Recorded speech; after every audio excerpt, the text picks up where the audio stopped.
Be blessed and be a blessing.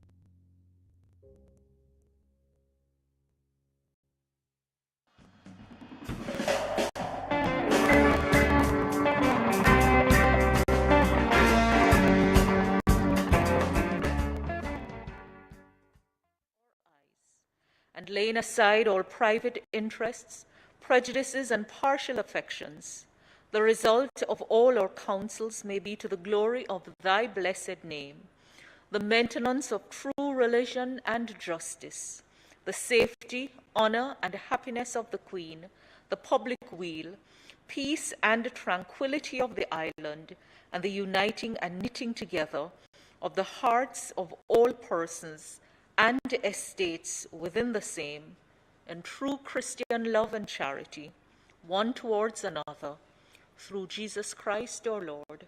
Amen.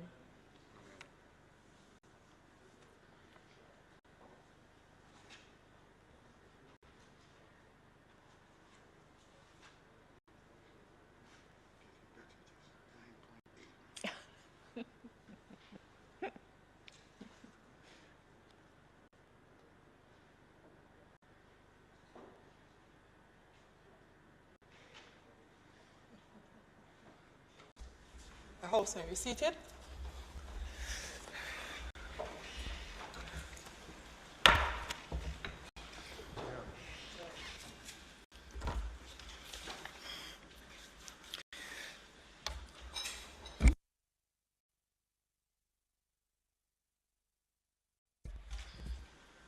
This honorable house now resumes its sitting. Call of the roll.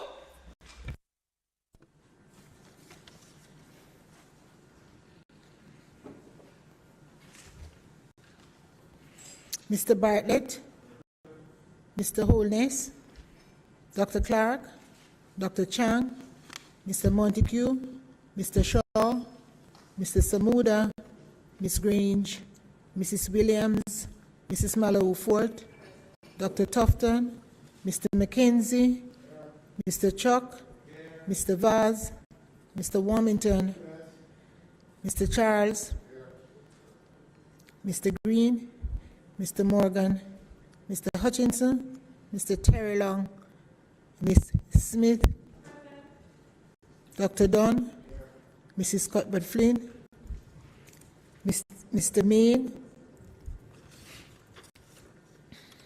Mr. Davis, Mr. Witter, Mr. Brown, Dr. Brown Burke, Dr. Charles, Mr. Chin, Mr. Clark, Mr. Cousins, Ms. Crawford, Ms. Daly, Ms. Davis, Mr. Golding, Mr. Graham, Dr. Guy,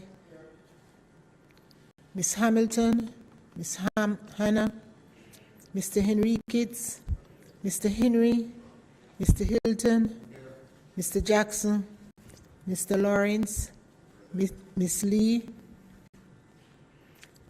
Mr. Miller, Ms. Morrison, Mrs. Nita Garvey, Mr. Paulwell, Mr. Phillips, Dr. Phillips, Mr. Robertson, Mr. Robinson, Mr. Siblist, Mr. Slowly, Mrs. Vaz, Dr. Wheatley, Mr. Williams, Mr. Wilson, Mr. Wright, Mr. Clark,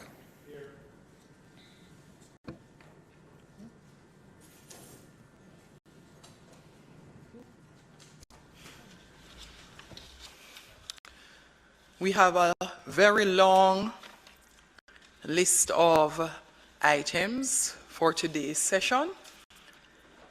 We will commence with tributes. House Leader. Thank you, Madam Speaker.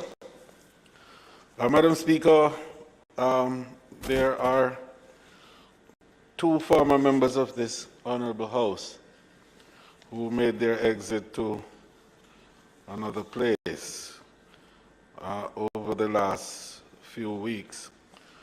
And we do wish to record their contribution, worth and value, not just to this chamber, Madam Speaker, but to the nation at large. I make specific reference, Madam Speaker, to the former Minister, Senator, and Member of Parliament, Dr. Paul Douglas Robertson, Commander of the Order of Distinction. Dr. Paul Robertson, CD, served as a parliamentarian for almost 20 years, but his dedication to public service, Madam Speaker, was lifelong. Dr. Robertson began his parliamentary career in the Senate in March 1989 and served for one term in that place. While a senator, he served as Minister without Portfolio in the Office of the Prime Minister, Minister of Information and Culture, Minister of the Public Service and Information, and Deputy Leader of Government Business in the Senate.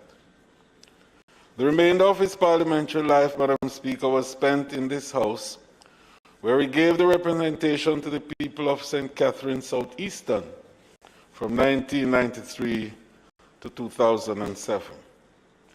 During that time, he also served as Minister of Foreign Affairs and Foreign Trade, Minister of Industry, Investment and Commerce, Minister of Industry and Investments, and Minister of Development. In 2008, he was awarded the Order of Distinction in the rank of Commander for his dedicated service as a parliamentarian. Madam Speaker, what sets Dr. Robertson apart, however, in my view, was his commitment to uplifting the people around him.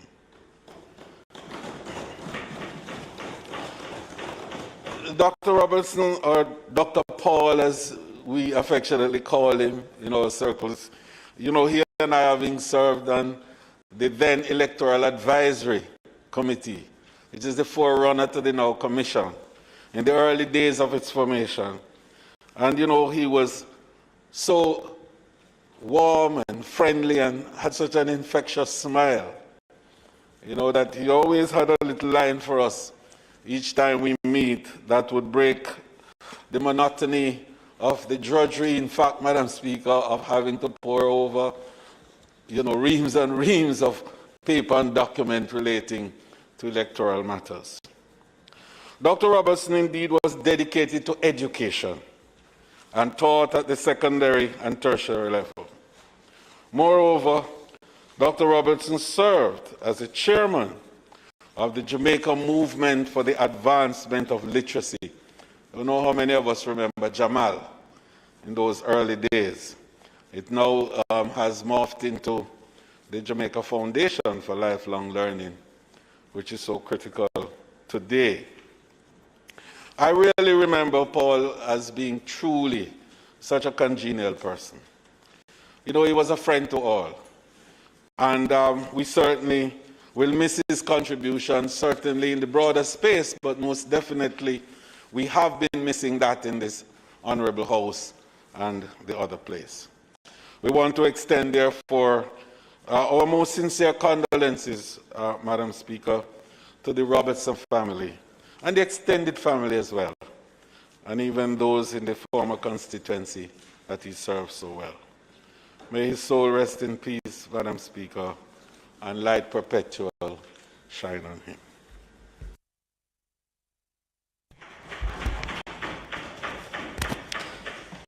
Madam Speaker, I want to join my colleagues, the Leader of Government Business, this afternoon in paying tribute to Dr. Paul Robertson. And even as the House Leader has presented the broad frame in which Dr. Robertson served, both in both houses of parliament and in government. Others on our side will speak about his role in the party. My story is a bit more personal because I have reason to know Dr. Paul Robertson in a different kind of way. The truth is that I am in this house, I'm back in Jamaica, and I've participated in the life of the politics of this country for the last 20-odd years because of Paul Robertson and one other, the late Horace Clarke. Paul Robertson and Horace Clarke were, as individuals, responsible for my coming back to Jamaica and getting involved in representational politics. And Paul Robertson, as was said elsewhere and in many places, was someone who was a mentor to many persons, not just in the party politics, but in government and in public life. I had the benefit of not just him recruiting and mentoring me, but I was to follow in his footsteps in many of the ministries that he served as government minister. So that in the Ministry of Foreign Affairs and Foreign Trade, I was there with him, both as his Minister of State and then at another time as the Minister of Foreign Trade. I then followed him into the Ministry of Industry, Investment and Commerce at separate times. But in every instance, I would have had the wisdom, the benefit and the experience of Dr. Paul Robertson. And I am one person who can say and must say on the record that I have benefited tremendously from the largesse, from the largeness of spirit and of mentorship and of camaraderie and of knowledge from Dr. Paul Robertson. And so, Madam Speaker, it is with a heavy heart that I pay tribute to him today in this House, to acknowledge someone who has given much of his life to public service and in the process to the development of Jamaica. It is fitting that he has been recognized and awarded and honored for his service to Jamaica and to the development of the people of Jamaica. I was privileged to have spoken to him in the last 3 weeks before his death. And I must say that Paul Robertson, when I spoke to him on the last occasion, was as optimistic about life as he always has been. So it became more than a shock to hear of his untimely passing. I want to, in paying tribute to him, pay tribute to his family as well for allowing him the time and the space and bearing with all that we as public officials have to put up with in our families, to have allowed him to give the quality and length of service that he has to Jamaica and the Jamaican people. I therefore pay condolences to the family and just note that, again, the sign of the times, that many of us who would like to participate in the ceremony on Saturday at the Uemona Chapel will not be able to do so in person.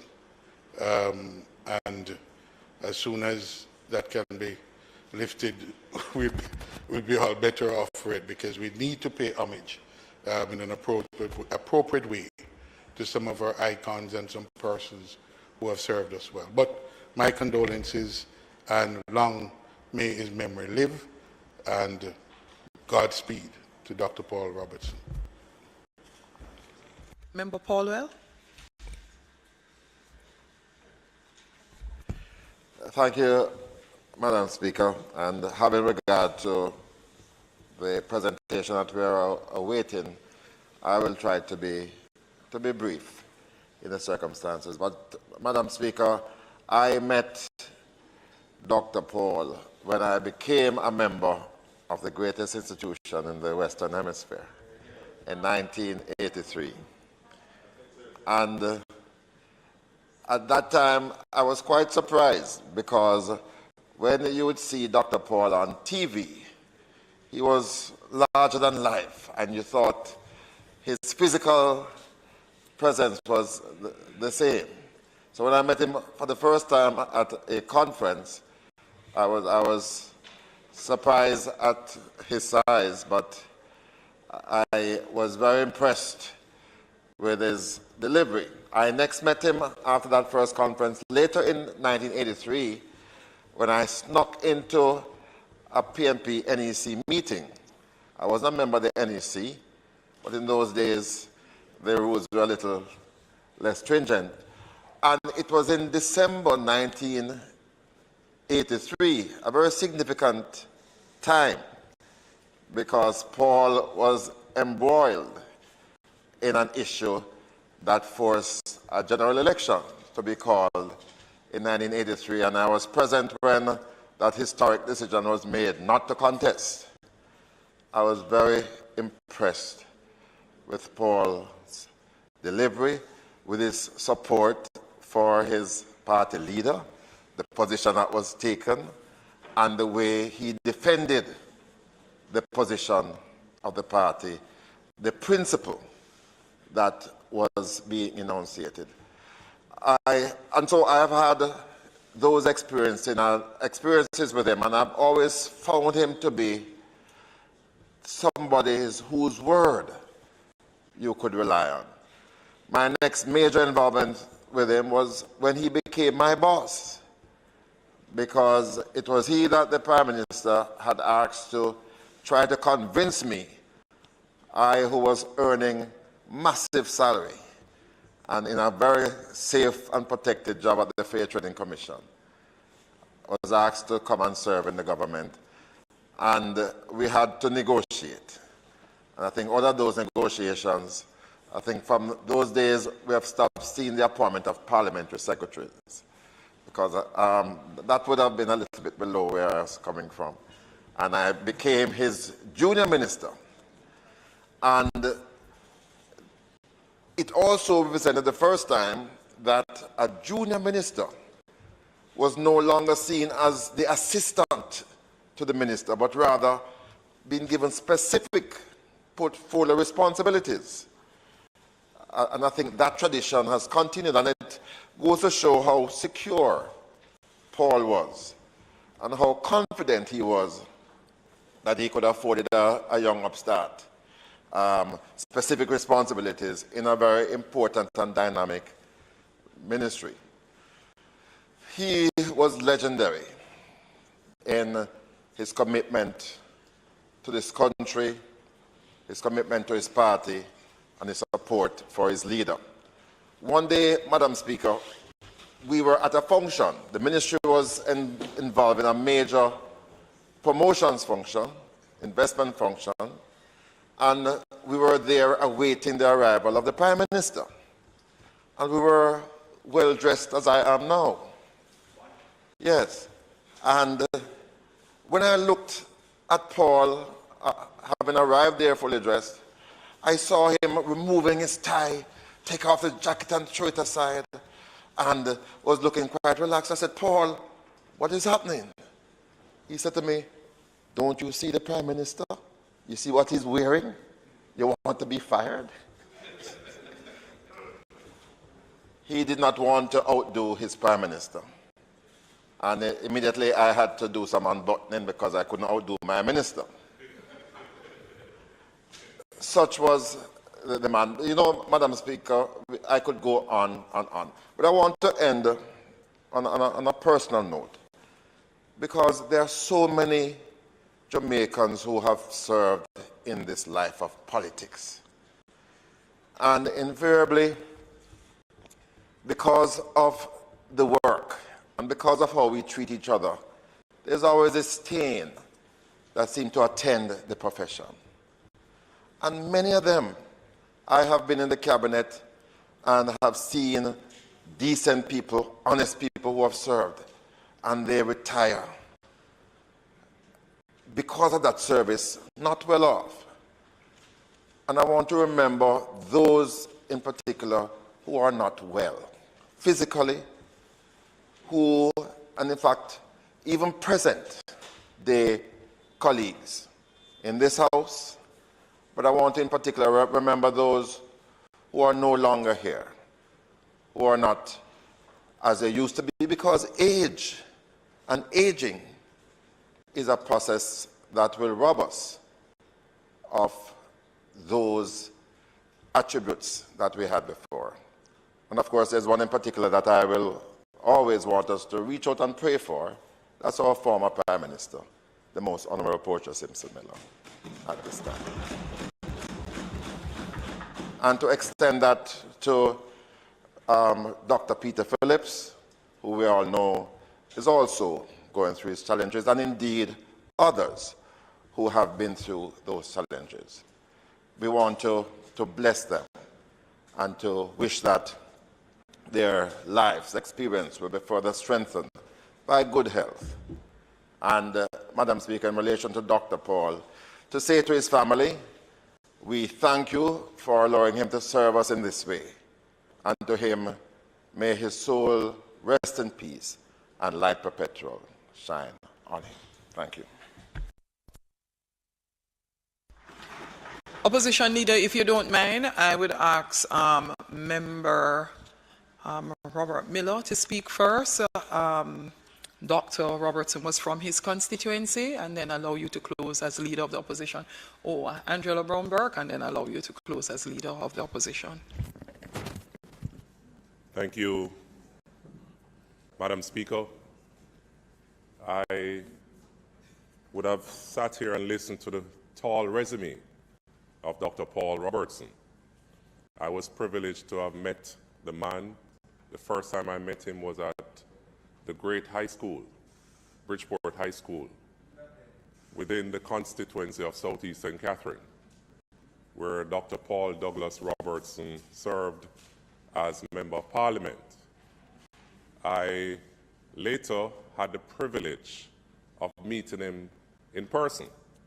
As a matter of fact, around August last year, I went to my ophthalmologist, who is former member Rod, and Dr. Paul was there. And he came in, said morning to everyone, and introduced himself. And I said, Dr. Paul, it is a privilege for me to have met you in person. And he said, who are you? And I said, I'm Robert Miller. And he said, oh, you're the new man over there. And I said, yes. And he said, boy, on a young labor, I'd love wear green shirts. And I had that privilege to have a picture taken of both of us. We had a brief discussion, and we changed numbers, and we kept in contact with each other. As a matter of fact, I told him that if he was still the Member of Parliament, I would not even think of running the constituency of Southeast St. Catherine, because he served the people well. And Dr. Paul was not a person that looks at color, but he dealt with everyone fairly. He's still loved within the constituency. The constituency of Southeast St. Catherine is still mourning the loss of Dr. Paul. And I can recall around 4 weeks ago, he called me and he said, Big Rob, I want you to come and check me by my residence so we can have a discussion about Southeast St. Catherine. And I said, Dr. Paul, I'm coming soon. Where are you living? And he said, St. Anne. And I said, okay, I'll call you and let you know when I'm coming. My wife and I was sojourning through St. Anne, and I said, the next 2 weeks, we're coming back to St. Anne.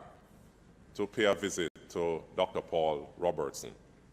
That same night, I received the news that he had passed, so that meeting wasn't meant to be. I know the constituency is grieving, and I bring condolences on behalf of the residents of Southeast St. Catherine to the family. Personally, I'd like to give my condolences to the family of the bereaved, and I would love to, as a Member of Parliament for Southeast, to do even more of what he had done for the constituency, because it was indeed a lot, and I'll try my endeavor best to serve the people well, and we just want to bring condolences to the family, friends, and well-wishers of Dr. Paul Douglas Robertson. Thank you. Thanks, Member Miller. Member Brownberg. Oops. Thank you very much, Madam Speaker. Madam Speaker, Dr. Paul has not just persons like Minister Bartlett know him, but we all know him as Dr. Paul. I would have met him in 1979 as a young girl from Wolmer's High who was seeking to study Spanish and get a university education from a family that wasn't quite sure how we could afford to do that, notwithstanding that there was UE and all of what was happening there, but we just simply couldn't afford to be able to spend lunch money, bus fare from Kingston coming in every day, and so on. So I stopped by PNP headquarters, encouraged by my mother, and I met Dr. Paul, who didn't know me, hadn't seen me before, but took the time to really talk to me about what it is that I was thinking of, what I wanted to do, and to encourage me as a young girl in pursuing higher education. Based on his recommendation, I left Jamaica in the summer of '79, and I was probably one of the few persons ever to have gotten to Cuba for a university degree, not knowing exactly what that degree would have been. And so I spent my first couple of months with those students who were studying medicine, and then confirmed in my mind that medicine is not where I was meant to be. And so I moved on. But that was how I met Dr. Paul, way back in 1979. As many would say, he's soft-spoken. I've never heard him shout. I don't know if anybody has heard him shout. But more importantly, he's an individual without airs, really humble individual, and one who is always known to put self and service, to put service rather above self, and that is service to country and to party. I thought that I would also place on record the fact that Dr. Paul would have returned to Jamaica in 1970 to active service in the party, and that he was, in fact, a protege of Michael Manley, one who understood the mission of the People's National Party and the importance of uplifting the masses of the people of Jamaica who were still living in the margins. I think it is important for us to talk about it, because sometimes when we hear others speak of the valiant service of Michael Manley and people like Paul Robertson, they tend to underestimate, devalue what that period meant to many who were not born with a gold spoon in their mouth, who did not come from one of the 21 families in Jamaica, but from individuals who relied on a political party like the People's National Party to make sure that they could feel comfortable in who they were, that they understood what was the mission of the party to improve their lot, and to ensure that those who were voiceless, who didn't know, who didn't have friends and connected to that kind of power, could have power through their voice, through the People's National Party. And I just thought that as we talk about Dr. Paul, we can't escape that. We have to remember that. I thought also, as we pause to pay tribute to him, I want to remind all of us that we all come to serve. and we all come to ensure that the lot of our countrymen and women are better, and that as we speak of each other and that the work we do, that we be careful how we devalue it and what we say about it. Because what we say about the good work of others is exactly what others will say about the good works of those who are speaking. And I think it is something, when we come into the cut and thrust of the politics in a place like the Parliament, we sometimes forget. I want to just put on record, he's loved, as Big Rob says it, by the persons in the constituency. Even today, I know many of them carry him in his heart.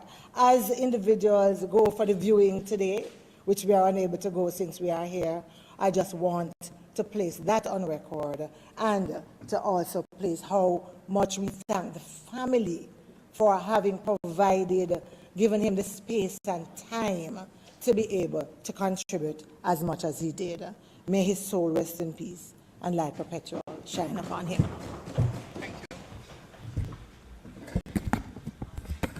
Leader of the Opposition. Thank you, Madam Speaker. I just want to join in and commend the remarks of the various members who have spoken in celebration and honor of the life of the late Dr. Paul Robertson. My first encounter with him was actually when I was a teenager. And though I was not at all involved in politics or party politics, I happened to be frequenting the house of the late Prime Minister Michael Manley, then in opposition. This was in the early 80s, for other reasons, which I won't go into. And I saw this short, stout man coming there regularly to go and see Mr. Manley. And they would go round to a little building at the back and disappear for hours on end. And that was Dr. Paul Robertson. This would have been around the time he became General Secretary of the party, which I believe was in 1983. I didn't really get to know him then. And in fact, I really only got to know him, I would say, in the last year and a half or 2 years, because by the time I entered the Senate in 2007 and started to get involved in political life, he was already in the pavilion, so to speak. But I got to know him a bit through his whenever we had election campaigns, he would always make himself available. And because of his tremendous experience and knowledge and commitment, it was inevitable that he would play a role. And various by-elections along the way in the last 10 years, I got to know him through his role as one of the strategists in those by-election campaigns, and my own involvement as one of the operatives on the ground. And he was a lovely person, soft-spoken, polite, gentle soul. To think that he was such a successful General Secretary of the People's National Party is almost counterintuitive given the relatively mild manner that he had. But he came into the party at a time when the party was at a very low ebb in the 1980s, early 1980s, having obviously been involved in the party from before, but came into the role of General Secretary then, when the party was struggling. And within a few years, he had rebuilt the organization along with his colleagues to the point where the party was able to win the local government elections in the mid-80s and ultimately returned to office in 1989. He also served as a vice president of the party in later years, and as we know, a member of parliament for South East St. Catherine, where he was well loved and respected and very successful. And he'd also served in the Senate. As a minister, he covered several different portfolios, information and culture, development, investment, foreign affairs, and foreign trade, and always acquitted himself well. He was an intellectual with a very able mind and was able to deliver good service and good government for the people of Jamaica. In the last 2 years, he has been a regular source of encouragement and advice to me. Though he lived out in St. Anne, he would call me or I would call him quite regularly and discuss issues going on within our party. And he was just very keen to be as helpful as he could. The last time I spoke to him was probably around the time you had that conversation with him. I think late January it must have been. And he sounded so well, and he sounded so encouraging and so enthusiastic. He said that he had boxes in his house that he had not unpacked since he moved there, and now he was ready to unpack them, full of books, and he planned to become more active. And I must always call him for any advice or anything. He just sounded really, really good and strong. So it came as an immense surprise to hear that he was in hospital. That was a few weeks later, and then to get the very sad news of his passing. He is definitely one of the great icons of our party. He is somebody who served for many decades and was always the kind of person who put the party first over personal ambitions or personalities, and would work with whoever was the leader, whether or not he had supported that person in whatever contest gave rise to that person being appointed or elected to that position. He was a true committed comrade, and more so, he was a true and committed patriot. He believed in service to his country through his chosen vehicle with which he was ideologically aligned, the People's National Party. And I want to just extend condolences to his family, to his friends and colleagues, and say that his memory will live on. And I hope that his career will be appropriately documented for posterity in due course. May his soul rest in peace. Thank you, Madam Speaker. Thank you very much. Members of the House, please observe there is a condolence book at the front right outside the main door entering the chamber. It would be wonderful if all the members go and make their comments and sign the condolence book of Dr. Paul Robertson. House Leader. Madam Speaker, another of our former colleagues expired within the period under review, and he, Madam Speaker, although not being elevated in his tenure as a minister, was a very strong, powerful, and ardent driver of community development, and his assiduity to purpose and his commitment to the people of West Central St. James is actually legendary and in fact still being referenced even today, nearly 30-odd years after he ceased his representation. Madam Speaker, I speak of Captain Carl Irwin Roden, Order of Distinction. Carl Roden, and Carlos as we call him, was a warm, committed gentleman, truly dedicated to the people of St. James. Mr. Roden served as Member of Parliament for St. James West Central for 2 terms, from 1980 to 83, and again from 83 to 89. Outside of the political arena, Mr. Roden had the distinction of being a member of the inaugural fleet of Air Jamaica pilots. He had previously served in the Jamaica Defense Force, attaining the rank of corporal. Mr. Roden was also a founding member of the Jamaica Airline Pilots Association. Carlos was also a man who loved the soil, and those of us from St. James would know, not just of Carlos, but the entire Roden family, and how keen of farmers they were, and he himself showed great interest as an avocado and apiculture farmer in the parish. In 2017, he was awarded the Order of Distinction for his dedication to community development.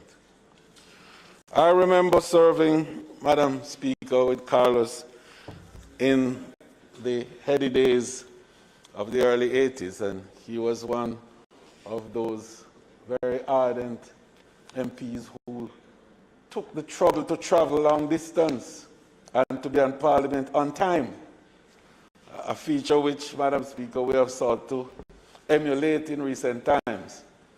A little concern about this one today, as we were 9 minutes late, and I urge that we do not repeat that lateness.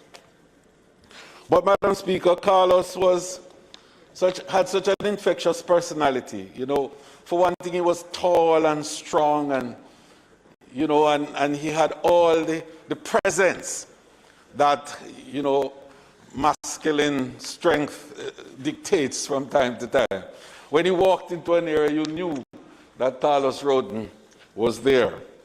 But, you know, he also had a very infectious humor, and he had a way of taking sometimes some serious moments and turning it into a lighter reflection that enabled you to deal with the situations as difficult as it was. And I recall my own experience with him flying together from Kingston to Montego Bay in the days when Air Jamaica was around and that internal flight arrangement was available. And we always have difficulty with turbulence going across the cockpit country. And one evening we were going across and we fell perhaps a couple of feet down, and everybody was very nervous and things. And he sat beside me and I said, "Oh my God, Captain, what's going on?" He says, "Okay, just take it easy. As long as you hear the engine going, you're safe." And it provided another moment for us to understand that the essence of staying suspended in the air and moving is a function of a strong engine operating.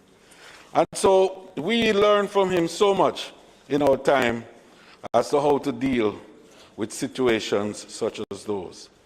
But finally, Madam Speaker, Carlos, even in his days as not being Member of Parliament for West Central St. James, continued to serve the people in that area. And his family lived in Flower Hill, and there are institutions in the parish, and a member from West Central is here and no doubt will have our reflections of our own. But I'd love to just say to his family, and it's a large family in the parish, perhaps one of the most substantial families in St. James, that we do honor and respect his contribution and service to the people of the parish and the Parliament of our land. And may his soul rest in peace, and may light perpetual shine on him. May it please you, Madam Speaker. Thanks, House Leader. May it please you, Go ahead, Madam Member Speaker. Malahoo for it. I should like to put on the record my own condolence as member of the great constituency of St. James West Central, in which Mr. Roden served as a predecessor in the office. To put on record my condolence to the family, and just to say that he is a large man in the constituency who is regarded for his dedication and service to the people of St. James West Central and also Western Jamaica. He served well and faithfully in the Jamaica Labour Party, and his family can be justly proud that he has made a good contribution to the building of nation. May his soul rest in peace. Madam Speaker, I would not like to be like the reputed politician who went to a funeral and spoke for nearly 2 hours, and then at the end said he did not know the deceased. I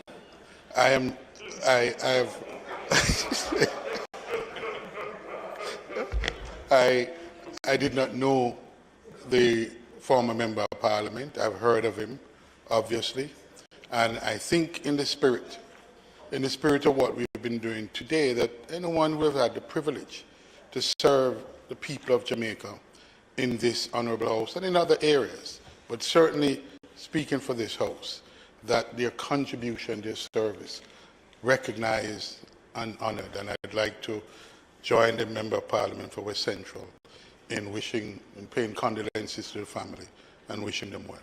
Thank you, Madam Speaker.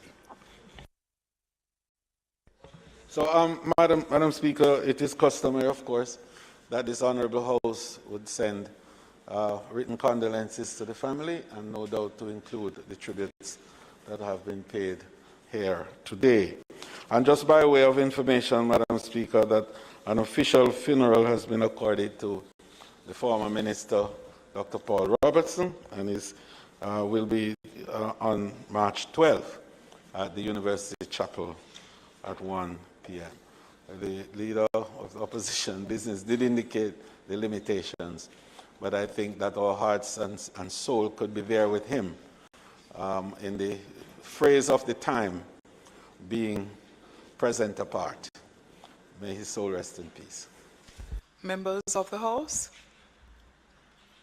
would we all rise for 1 more minute of silence in honor of our dearly departed former members.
May their souls rest in peace. You may be seated.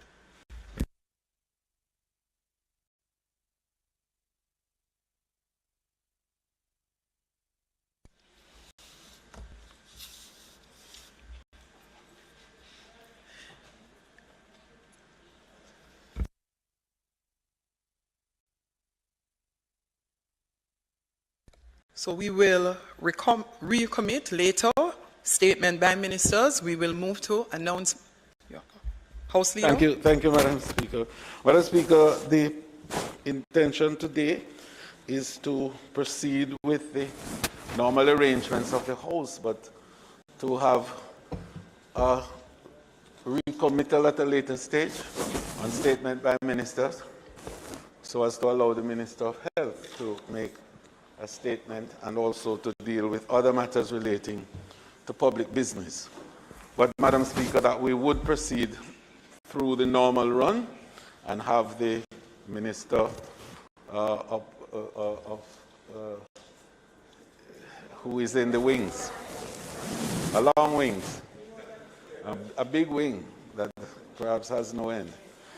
The member from Southeast St. Andrew, and opposition spokesman on finance to speak ahead of the rest of the program. May it please you, Madam Speaker. Thank you, House Leader. Announcements?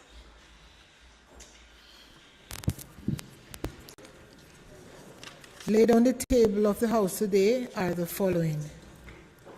Ministry Paper number 25 of 2022 and annual report of the Public Accountancy Board for the year 2020-2021.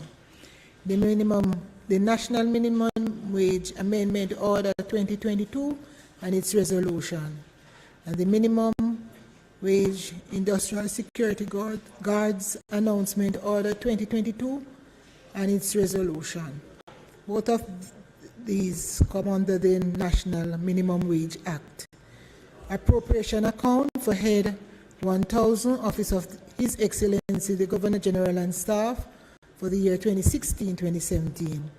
And there are 5 reports from the Public Administration and Appropriation Committee, 1 on its deliberations on the Ministry of Local Government and Rural Development regarding reports of financial and contractual irregularities at the Manchester, Hanover, and Westmoreland municipal corporations.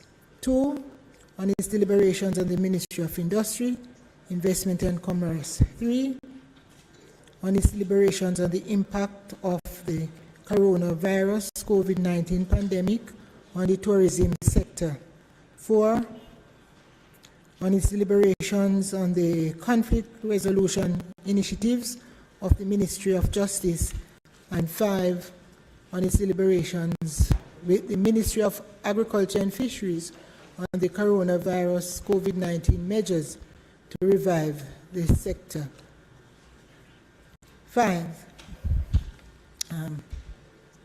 Also, there are 5 reports from the Regulations Committee of the House of Representatives on 1, its deliberations on the Radio and Telegraph Control Private Radio Service Amendment Regulation 2022.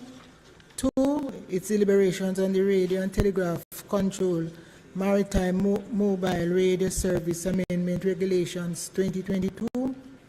3, on its deliberation on the Radio and Telegraph Control Citizen Band Radio Service Amendment Regulations 2022. 4, on its deliberations on the Radio and Telegraph Control Amateur Radio Service Amendment Regulations 2022. And 5, on its deliberations on the Radio and Telegraph Control Radio Operators and Technicians Amendment Regulations 2022.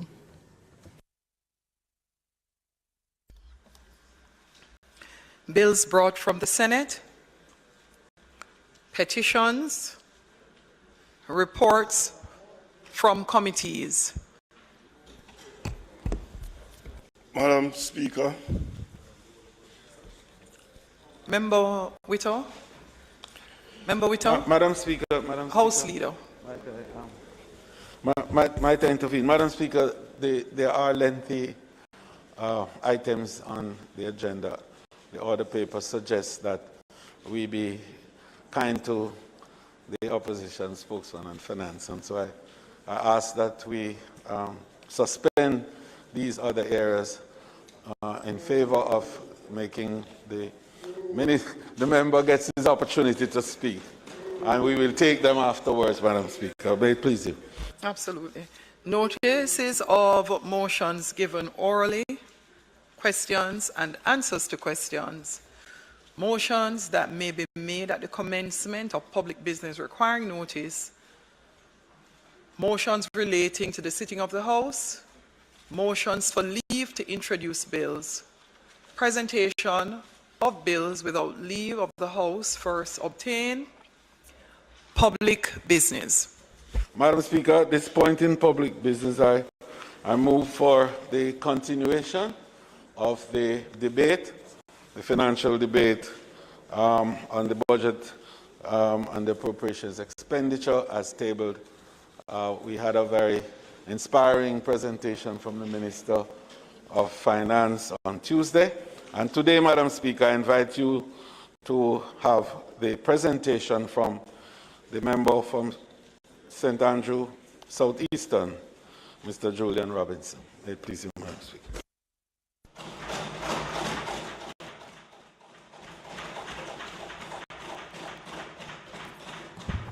Mr. Julian Robinson, opposition spokesman on finance and the public service. Madam Speaker, I am honored and humbled to rise before this honorable House to deliver the opposition's reply to the budget. I stand here today with gratitude to the Almighty for his many blessings and his hand of guidance and protection in difficult and challenging times. I want to thank my family for their consistent support and love which enables me to serve in this House. My wife, Mariam, my children, PJ and Amara, are my rocks. I've been blessed, Madam Speaker, to have wonderfully supportive parents who instilled in me a sense of public service and a duty of care for those less fortunate than myself. My father is always by my side. From my days playing football and cricket as a schoolboy to now, from the distance of The Hague. For my mother, who looks down from above, I draw inspiration from her favorite Bible verse, Psalm 27, verse 1. The Lord is my light and salvation, whom shall I fear? Madam Speaker, it has been my honor to represent the citizens of Southeast St. Andrew, who have elected me on 3 consecutive occasions to represent their interests.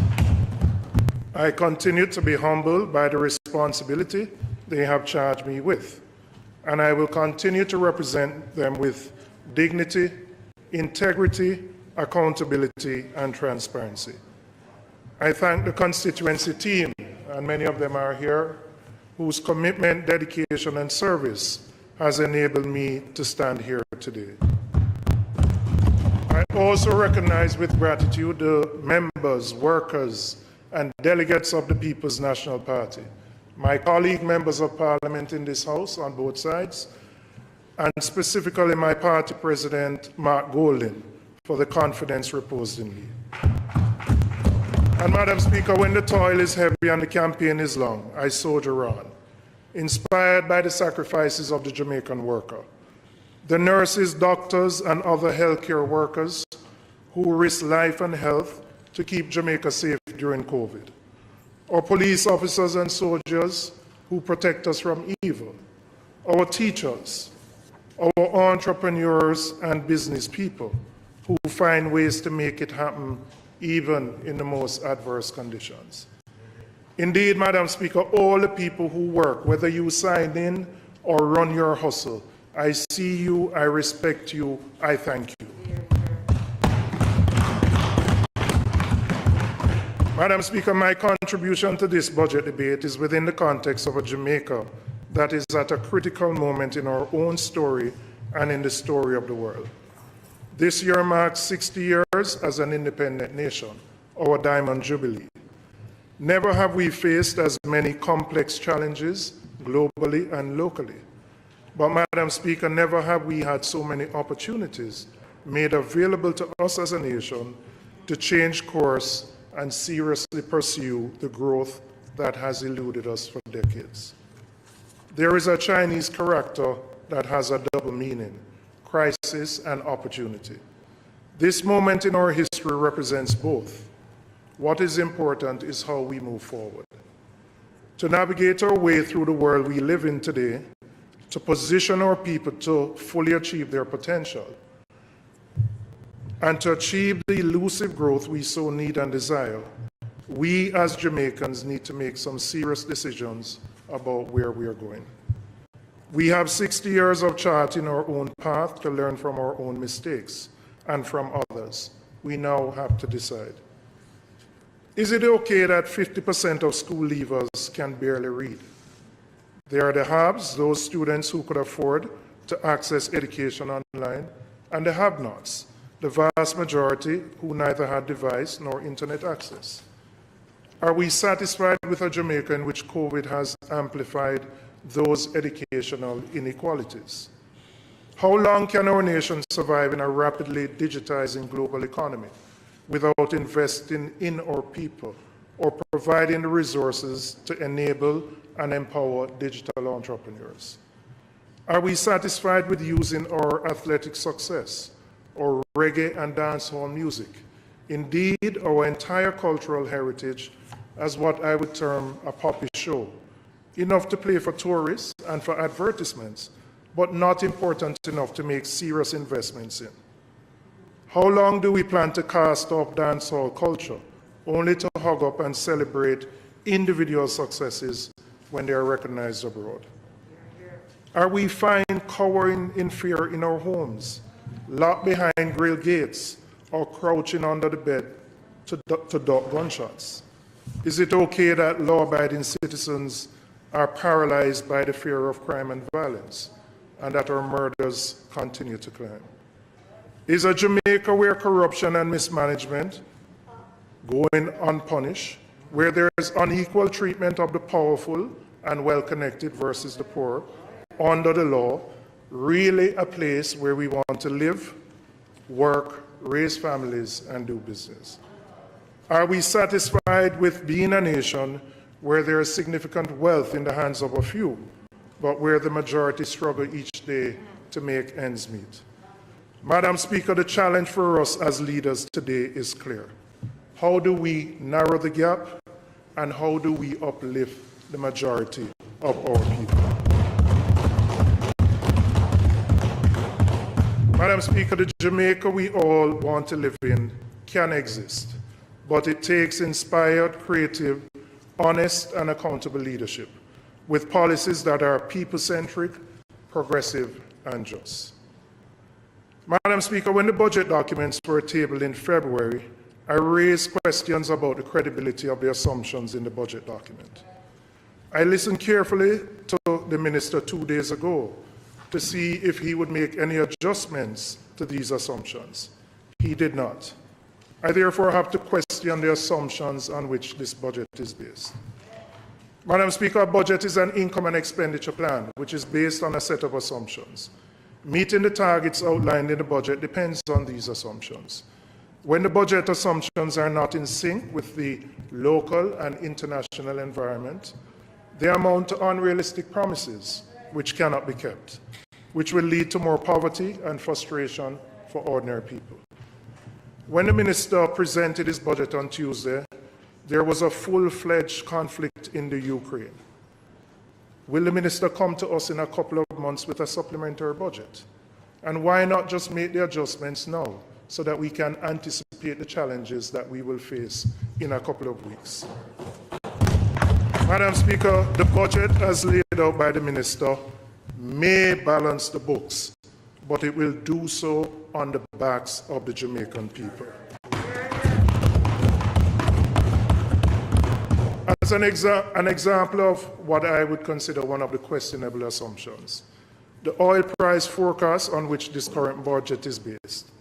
The minister presented a budget based on an oil price of US $67.50 per barrel, a figure which I would consider unrealistic even before we had the full-fledged conflict between Russia and the Ukraine. In fact, at the time last month when the budget was tabled, oil was trading somewhere close to $90 per barrel due to the demand and supply imbalances as the global economy recovered from COVID-19. Madam Speaker, just this week, the West Texas Intermediary traded at $123 per barrel. And the British benchmark, North Sea Crude, traded at also $123, the highest prices in 10 years. And now we have the United States instituting a ban on Russian oil and gas. These prices, high prices, are not forecast to go down swiftly either. There are contracts which have oil trading as high as $99 as at December 2022.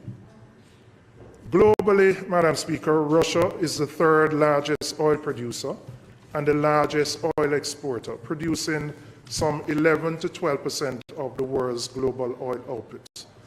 A 1% drop in output leads to a 5% increase in the price of the precious commodity.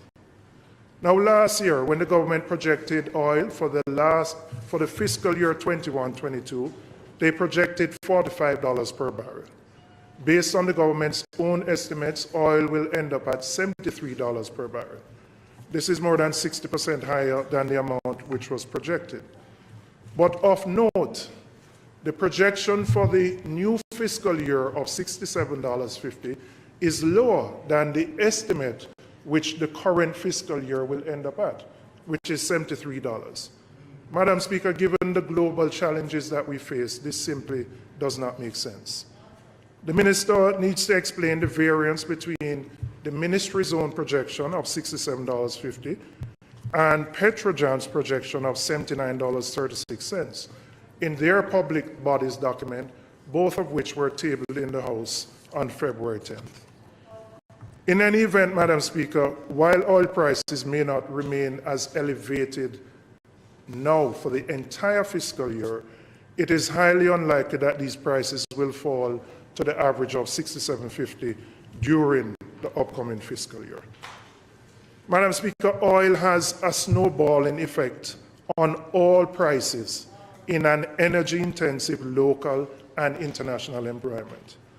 And as a result, if you get the oil price forecast wrong, the inflation forecast is also going to be wrong.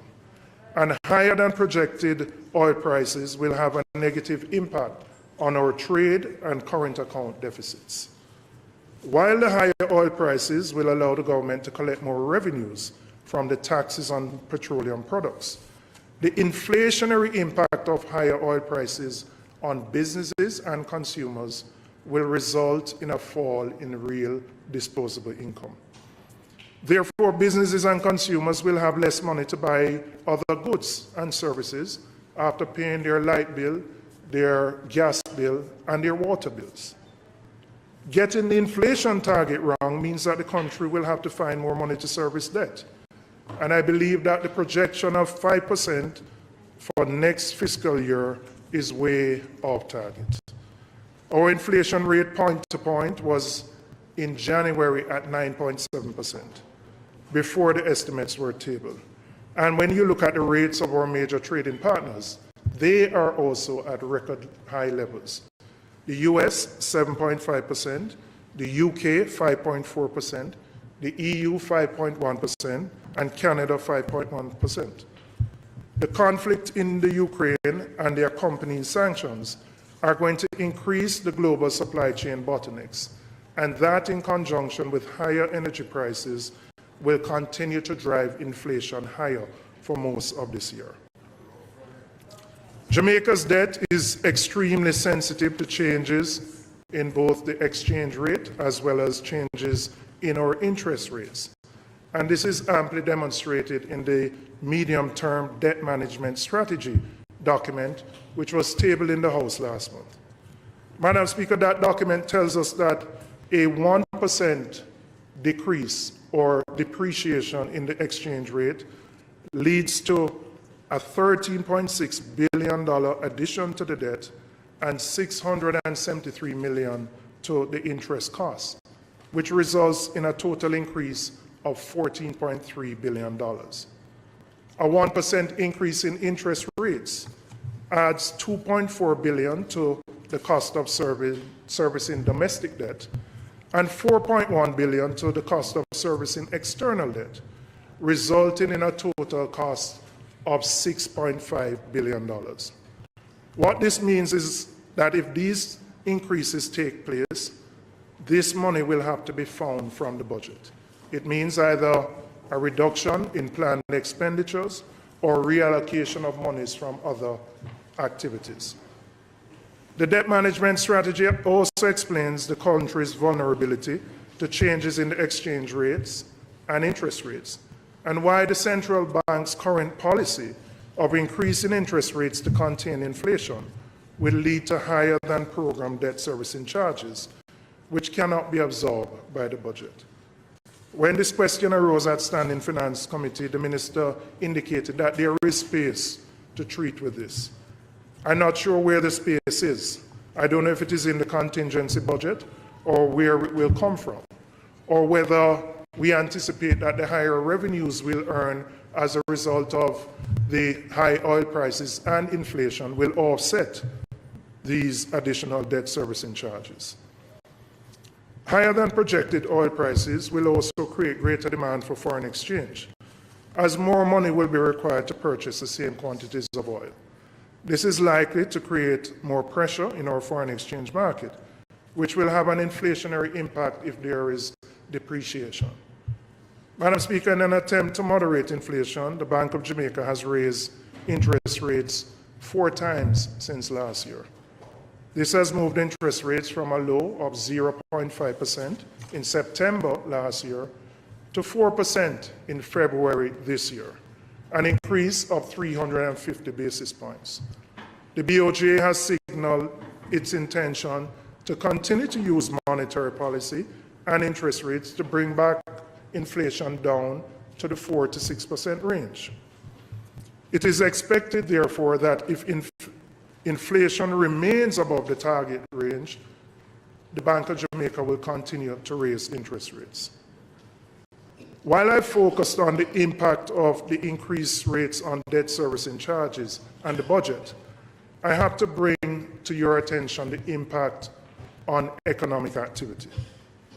While interest rates increases don't have an immediate impact because it takes probably 2 to 3 quarters to work through the banking system, these interest rate increases are going to push up the cost of credit in our economy and will likely dampen economic activity and threaten the government's own growth projections. On the issue of the exchange rate, we acknowledge that there has been some appreciation in recent times and that there is some stability as the Bank of Jamaica has heavily intervened in the foreign exchange market. They have pumped over $300 million US since the beginning of calendar year 2022. As the Minister acknowledged and the Governor, these interventions and the types of large interventions are clearly unsustainable.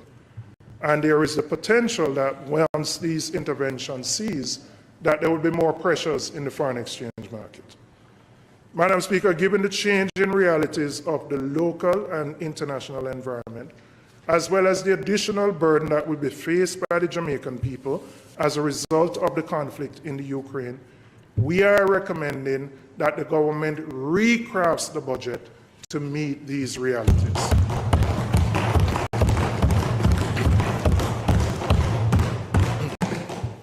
Madam Speaker, I know a counter-argument will be that the negative impact of the crisis will be offset by higher revenues. Our primary surplus and fiscal balance will benefit, but the people, Madam Speaker, the people will ultimately pay the price. The additional revenues are not going into people's pockets.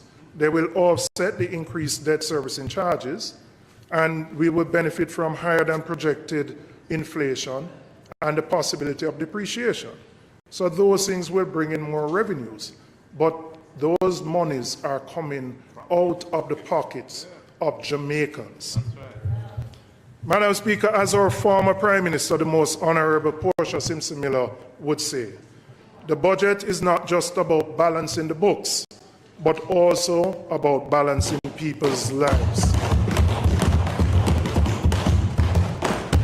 And Madam Speaker, the budget as currently crafted will not balance the lives of the Jamaican people. Madam Speaker, having spent the last 2 years battling the COVID pandemic, our country has been experiencing a cost of living crisis, which is set to become worse based on the situation in the Ukraine. The cost of living crisis is the result of significant increases in the prices of basic food items, increases in the cost of gasoline and electricity, and increases in taxi fares in an environment where many persons have not recovered fully from COVID. Madam Speaker, many Jamaicans are struggling and suffering. Madam Speaker, I'm here to deliver a message to the Minister. The price of food items are just too high, and people are feeling it and are hungry. Madam Speaker, I'm going to share data on price increases of basic food items over the last 12 months.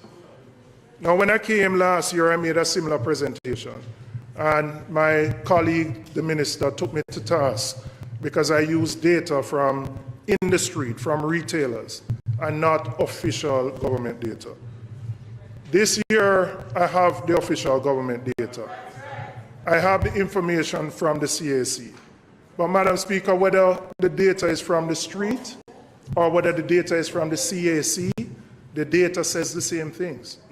Food prices are high and people are suffering. While the data from the government indicates that our annual inflation rate will be somewhere in the region of possibly 8 to 9%, consumers are faced with increases significantly higher than that. Let's consider some basic food items, and I'm just talking about the last year, January 21 to January 22. And the Consumer Affairs Commission has shown that many food items have increased as much as up to 40%. And Madam Speaker, I want to share this data with the House and with the country. Madam Speaker, if we take hard dough bread as one of the items, that has gone up by 22% in the 1 year. Chicken, gone up by 26%. Cooking oil by 44%. Corned beef by 36%. Counter flour by 32%. And this is January 2021 to January 2022. This is just 1 year. Let's look at some other items. Sugar, a 7% increase. Saltfish, 16%. Mackerel, 17%. Milk powder, 9%.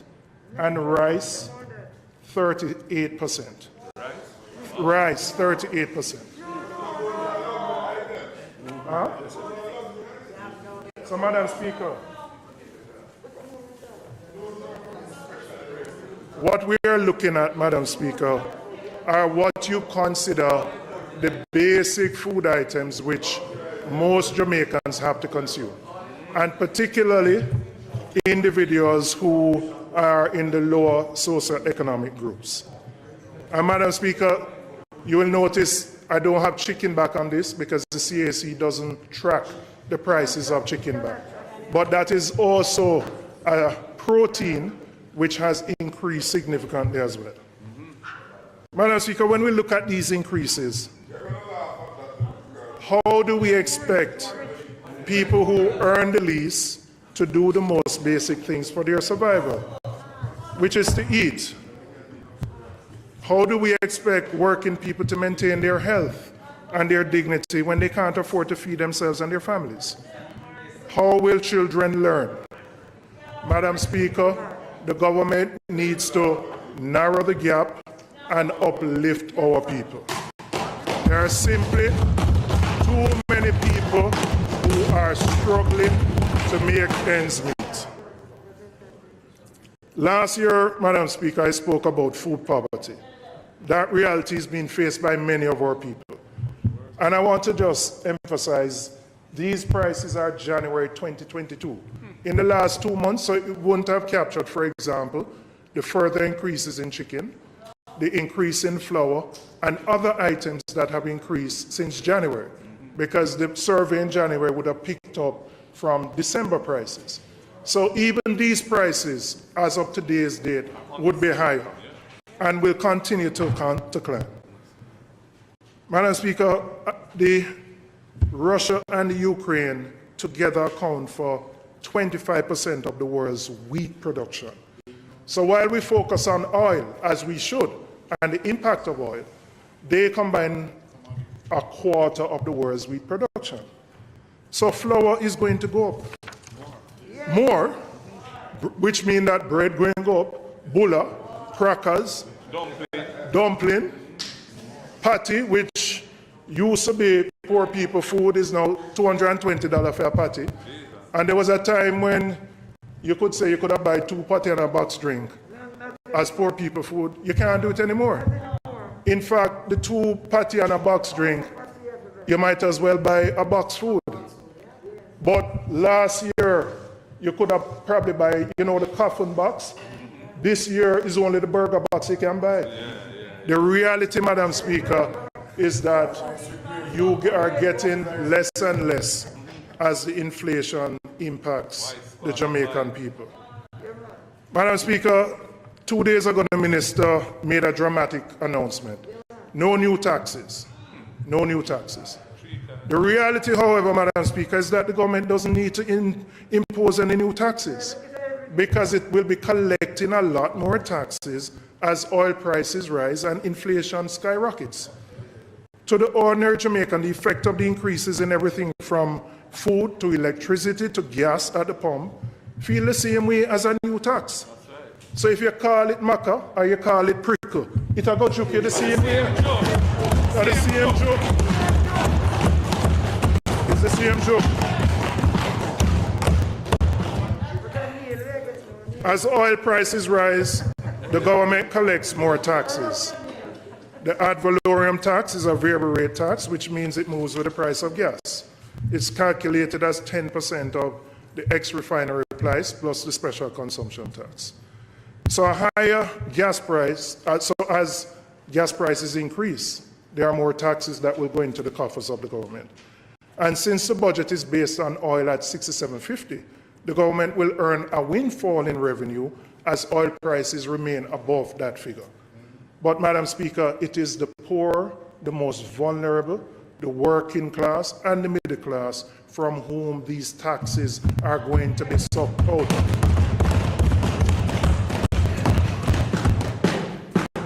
In 2019, the minister said inflation is the worst tax on the people, and we agree with him. Inflation is the most cruel tax because it affects our fixed income earners. But as inflation rises, the government collects more revenue. And I want to use, Madam Speaker, a simple example to illustrate this point.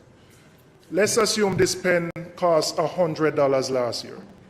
If you take the GCT on it, the GCT collection to the minister would have been $15. If the same pen increases to $150 this year, the collection to the minister is no longer $15, but $22.50. 15% of $150. So the minister would collect an additional $7.50 in GCT on this item alone, just because of inflation. So, Madam Speaker, if we take this example across the wide range of goods and services, we can see how the government will collect significantly more in tax revenues without the need to introduce any new measures. So whether it's maca or prickle, it joke you the same exact way.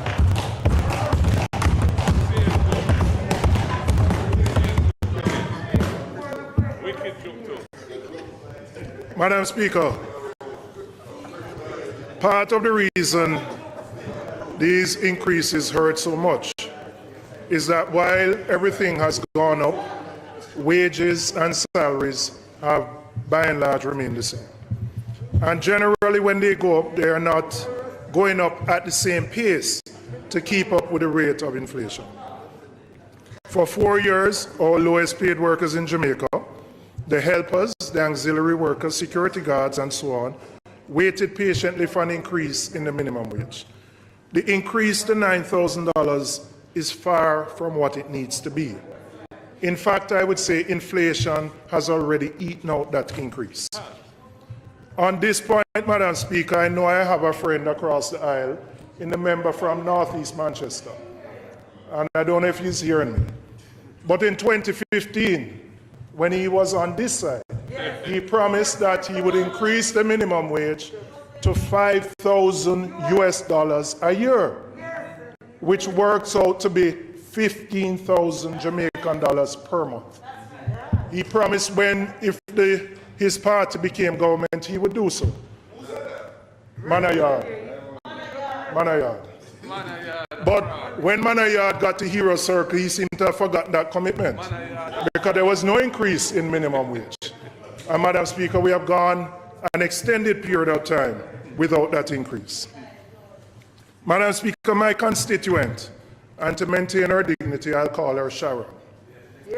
She's a single mother of 2 working as a domestic helper. She earns $10,000 per week, which is above the new minimum wage. And she still can't make ends meet. And I want to share with you what Sharon's weekly bills are.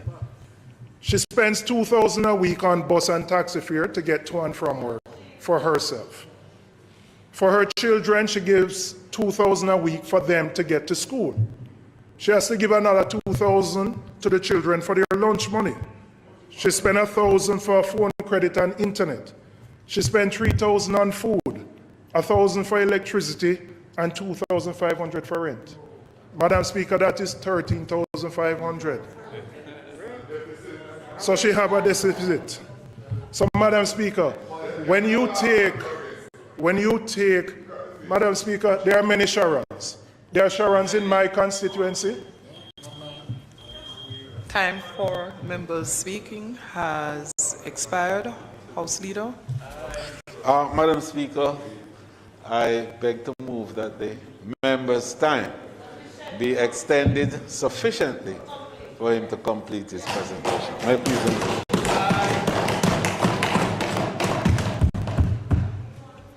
Member Robinson.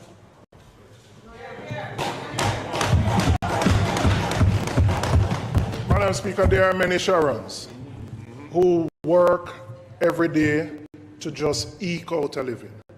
And even with the minimum wage increase, they can't survive. They try their best. Because if you take the $2,000 that she gives her children, that can't buy nothing. A patty alone is $220. But this is the reality of a vast majority of Jamaicans. So how we expect them to pay for food, rent, water, light, I don't even reach medication yet, on $9,000 a week. Madam Speaker, to put $9,000 in perspective, $9,000 could not buy one single bottle of the rosé champagne that a minister, a councillor, and their friends were drinking on the No Movement Day at that hotel in New Kingston. Not one bottle of that champagne. And they weren't drinking one bottle. They were drinking about 5 or 6. But our new minimum wage couldn't buy one bottle of that rosé champagne. Madam Speaker, $9,000 per week can neither address food poverty nor education inequality. It is a vicious cycle.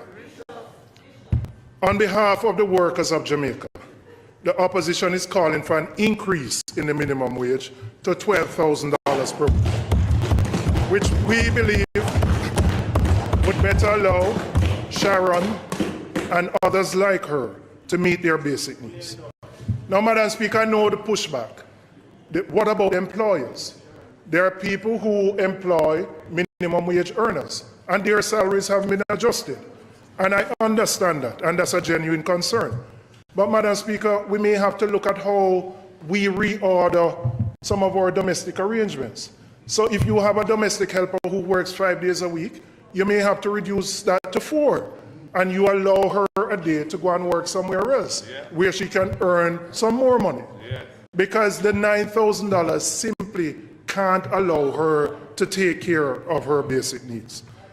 Further to that, Madam Speaker, we want to move away from the concept of a minimum wage to look at a livable wage. And we believe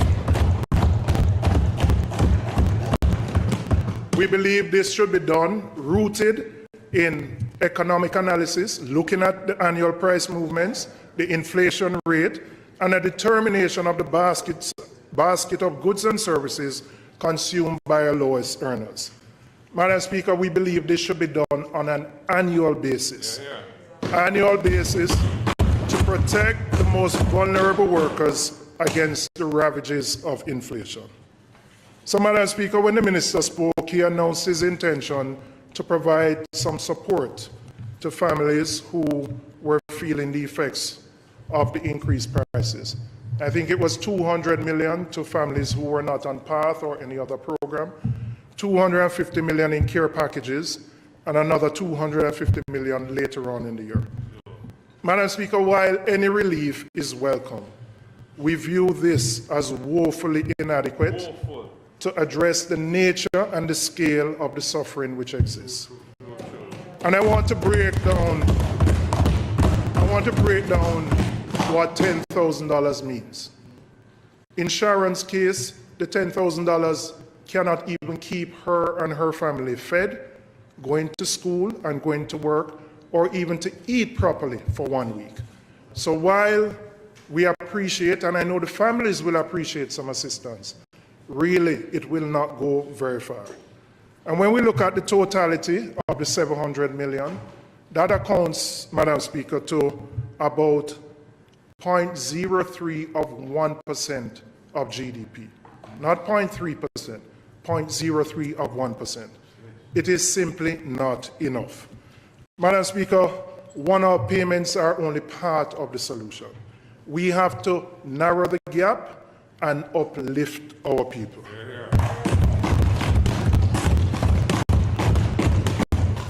Madam Speaker, as we speak about salaries and wages, I'd like to focus for a moment on the matter of the public sector compensation. The opposition has always supported the call of the trade unions for a review of the compensation structure in the public service. And this process actually started when we were in office. The truth is, Madam Speaker, over successive administrations, the workers of Jamaica have always been called on to bear the brunt when we have had to make sacrifices. Our teachers, our police, nurses, doctors, civil servants, firefighters, and auxiliary workers have been called upon to hold strain. All of us. Our faithful and hardworking public servants have done so over and over again, but with one caveat. They have demanded the review of their compensation in the public sector. Now, having waited, we support these workers' rights to an improved compensation package. We on this side look forward to the unions and the government signing off on a new agreement effective April 1st this year. And we expect, as our wage bill has increased, we expect with a 19% increase in our public sector wage bill, that there will be equity for all workers. To attract and retain the most competent and talented people necessary for an efficient public service, capable of contributing to growing our GDP, those positions at the top deserve appropriate increases. However, those lower paid workers, such as our security guards, our groundsmen, the women who work in school canteens, the porters, the auxiliary workers, the civilian workers in the JDF and the JCF, and our very own employees in this parliament, such as our orderlies, are also deserving of equity when these increases take place. We await the details from the minister to see if the wage scales do justice to them. Like others, Madam Speaker, we are concerned that we have reached the 9% wage to GDP rule. But we support the government's public sector compensation review. And we are even more committed and will make recommendations about how we believe we can grow the economy so that we can bring GDP back up so that we can get back to the 9%. Madam Speaker, we understand the value of and importance of fiscal rules, as our last administration started the process of enacting these rules to ensure fiscal discipline and sustainability. Again, we support the increased compensation to our hard-working and committed public sector workers, and including those in our public bodies too, whom the minister says will be dealt with at a later stage. But, Madam Speaker, before I move on from public sector compensation, I am making a plea for an urgent review of the approach to workers in the public sector who are doing permanent jobs but are restrained by fixed-term contracts, many of which are abusive and exploitative.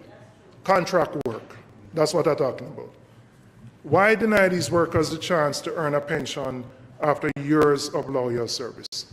And to be clear, I'm not seeking to cast any blame on any administration, because this is something that has existed for a long time. But I believe we have to recognize it and to do something about it. Madam Minister, I don't know if you can, when you respond, indicate how many public sector workers fall into the category of being contract workers, meaning they don't have a permanent job and they have no entitlement. And Madam Speaker, I want to give you a case of an employee in a public body who has been there for 18 years. And every year he gets a 1-year contract for 18 years. Now, there are very few people who stay at any job for 18 years. But when he leaves that job, he has nothing to get. Him don't have no gratuity, him don't have no pension. And ultimately, unless he has family support, he will become a burden to the state. And there are many others like that. So, Minister, you mentioned the pension scheme review to reduce the number of years it takes to qualify and for pensions to become, that's private pension. But I ask you, pay particular attention to the contract workers. We have to make the adjustment. If we're going to bear the pain of increasing our wage to GDP above that level, let us use the opportunity to deal particularly with those workers at the lower end of the scale and ensure that there is equity.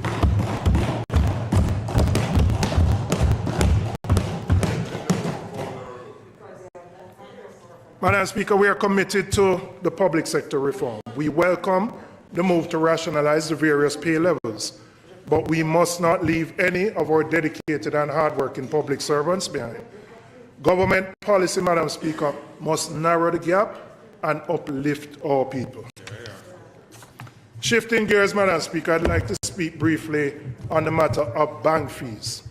And I want to start by acknowledging the consistent, persistent, and tireless advocacy on this issue by the member from South St. Catherine.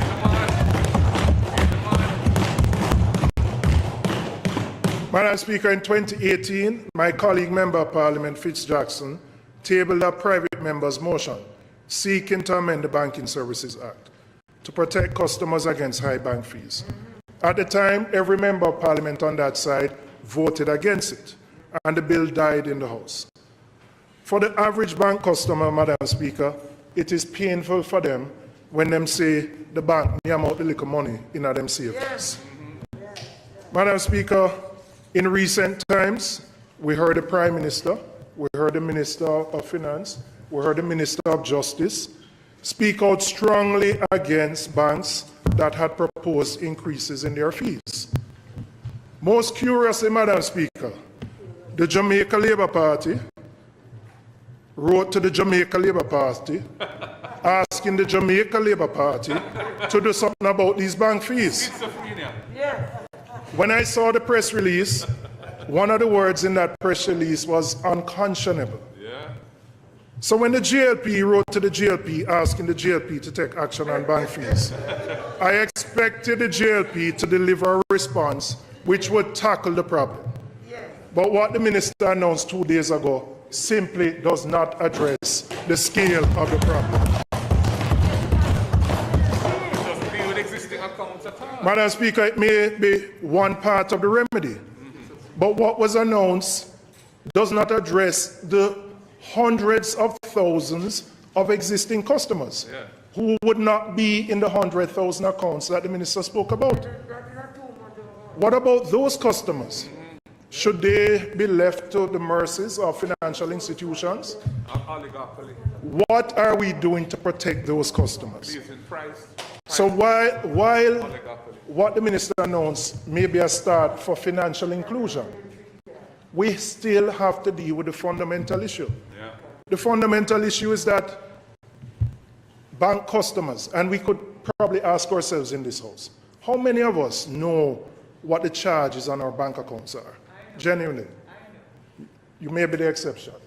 But there are very few. Bank charges are generally hidden. They might be in the fine print. If they're on the website, they are in a place that is not easily found. So, Madam Speaker, we still have to address the issue of the protection of bank customers. Now, I know the minister said he doesn't support what he calls price fixing. But the member from South St. Catherine retabled his bill in October 2020.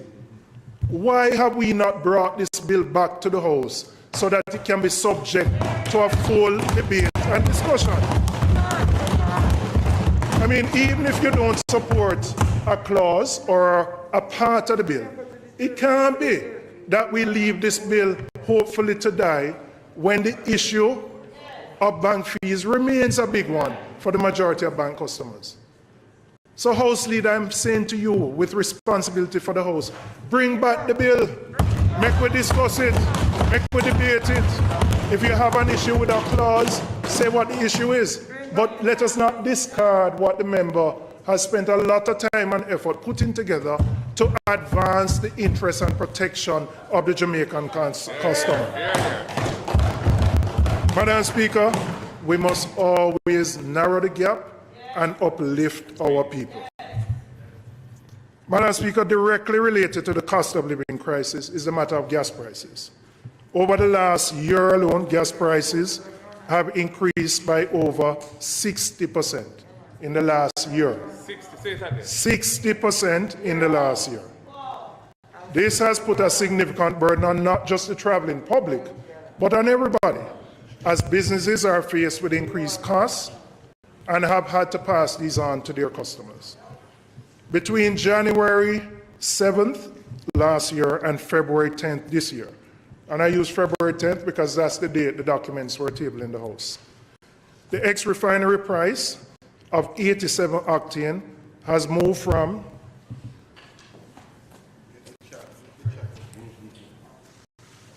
$112 January 7, 2021 to $177 February 10, 2022, 59%. 90 has moved from $118 January last year to $182 February last month. 59% increase. And this is ex-refinery.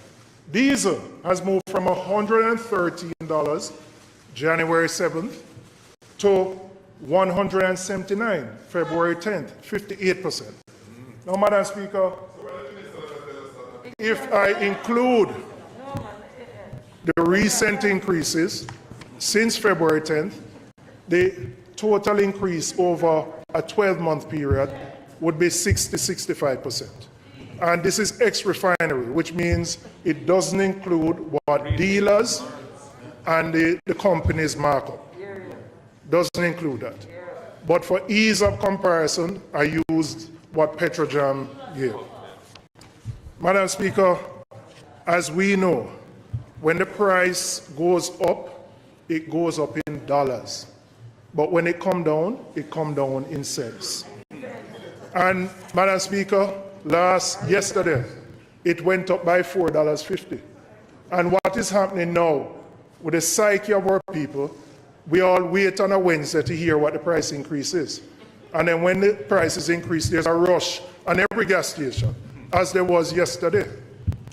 Madam Speaker, we are in a situation where gas price inflation is causing significant pressures on the population, hardships, and suffering. Madam Speaker, I acknowledge that the most significant contributor to the price of gas is the price of crude oil, which we don't have any control over. But, Madam Speaker, local taxes also play a critical role. Many Jamaicans consumers are not aware of this, but a large percentage of the price of petroleum products is made up of taxes. And there are three kinds of taxes that are levied on petroleum products. There's a special consumption tax, which for 87.90 and unleaded is roughly $37 per litre. You have a little variation. You have the hedge tax, which is rolled into the ex-refinery at $7 per litre. And then you have the ad valorem, which is 10% of the ex-refinery plus the SCT. So while the hedge tax and the SCT are fixed taxes, the ad valorem is a variable one. So when the price of oil goes up, so does the amount of money the government takes in from these taxes. So, for example, if the price of 87 octane gas is $200 per litre, a motorist pays approximately $65 in gas taxes for all the taxes. $65. So at $200 per litre, you're paying $65. So let's take the example of Henry. Henry running taxi from Papine to Halfway Tree. He's on that route. He drives a Probox. And it costs him $11,000 each time he fill up the Pro Box, because the Pro Box is about 55 liters. I know, but I just going, him do it little, but I'm going to give you the example when him fill up the tank. Of the $11,000 to fill up his tank, Henry pays $3,500 in taxes. So when the minister said there are no new taxes and there are no new measures, we need to understand that Henry and the thousands of consumers are paying more and more taxes as the price of gas goes up. And this goes into the government coffers. Madam Speaker, the government has announced an allocation of $2 billion to help the Henrys of this world. Out of 99 billion of new tax. And we look forward to hearing the details to ensure that there will be equity in how these sums are applied.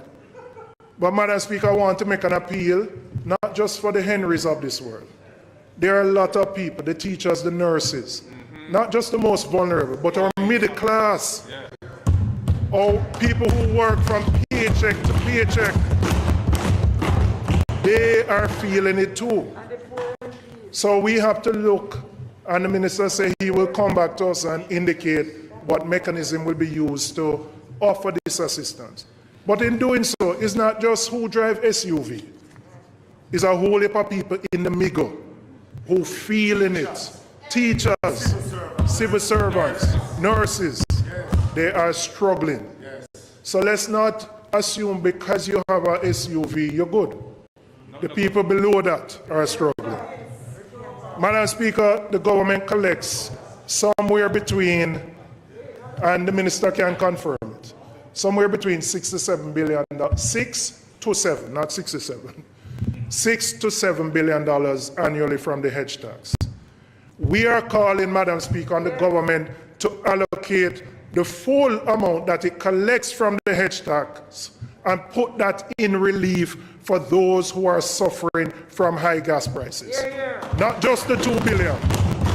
The full amount that is collected from the hedge, let us use it to alleviate the pressures that so many in our population are facing.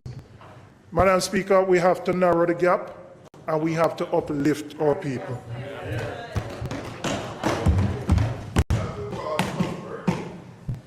Don't forget about prosperity. Madam Speaker, It's reform and ridiculousness. in terms of energy, this government has been slow in running its leg of the relay race and has dropped the baton on several issues.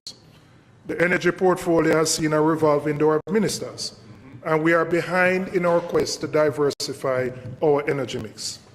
Jamaica finds itself at the mercy of international currents, where every step forward towards economic growth is stymied by the threat of fiscal destabilization due to high energy costs.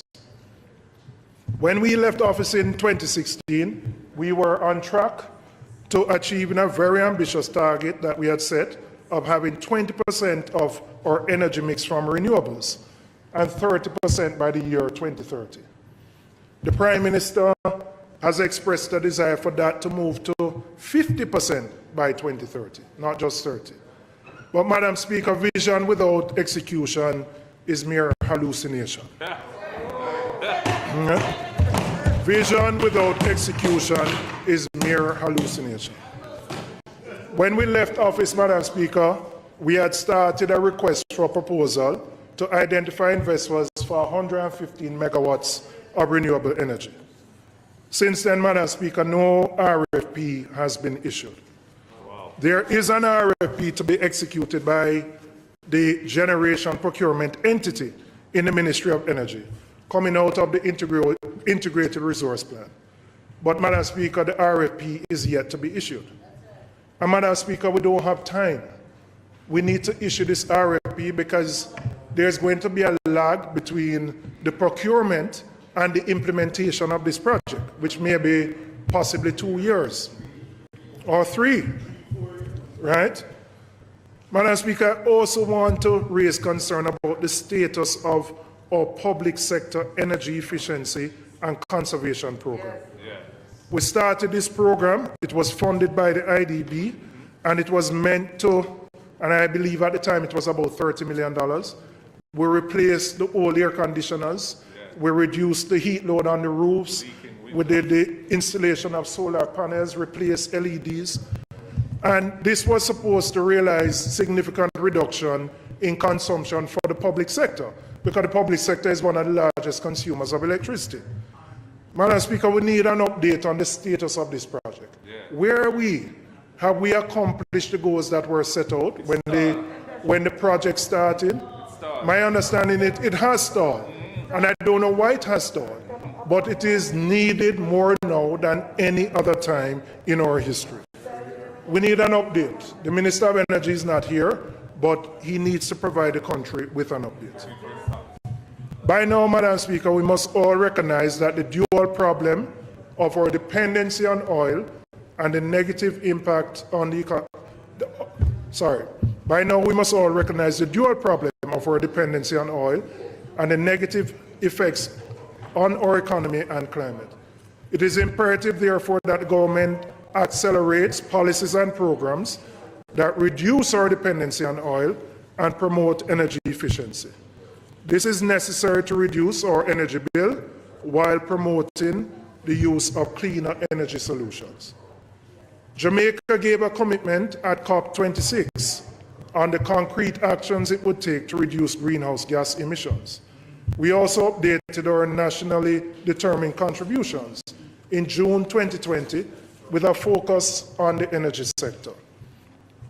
Madam Speaker, I welcome the Minister's announcement 2 days ago to reduce the duties on electric vehicles to 10%. But Madam Speaker, we have to go much further and much deeper than that. It is a good start. We need to remove the taxes on all energy efficiency products. That's right. All of them. I know many of them are zero rated already. I know that.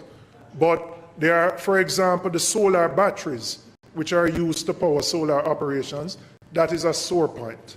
And that would make a big difference in the ability of persons to afford these solutions.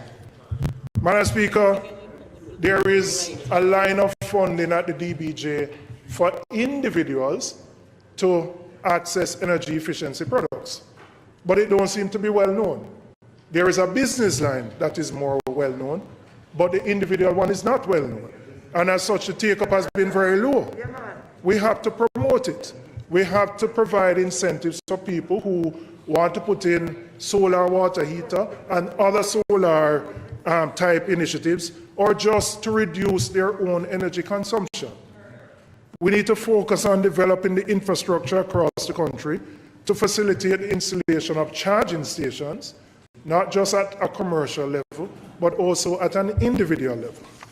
And we must ensure that we align the fiscal regime with policies, plans, and programs so that the country prepares the 2050 long-term emissions reduction and climate resilience strategy for Jamaica under the Climate Action Enhancement Package.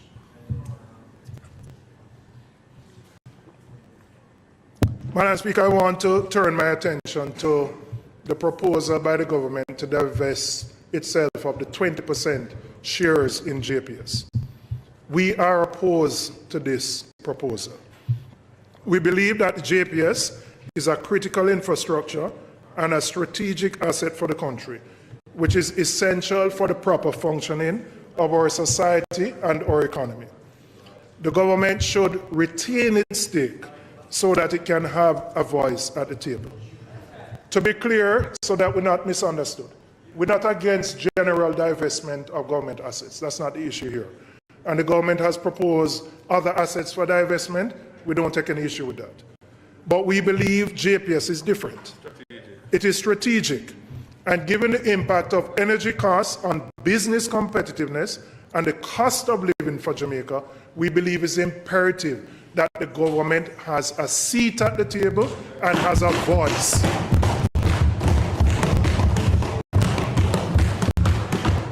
Madam Speaker, we also believe at this particular time, with oil prices at $120 per barrel, that we are facing an energy crisis. and it requires the active involvement of the government as a shareholder in a strategic and critical asset such as the JPS.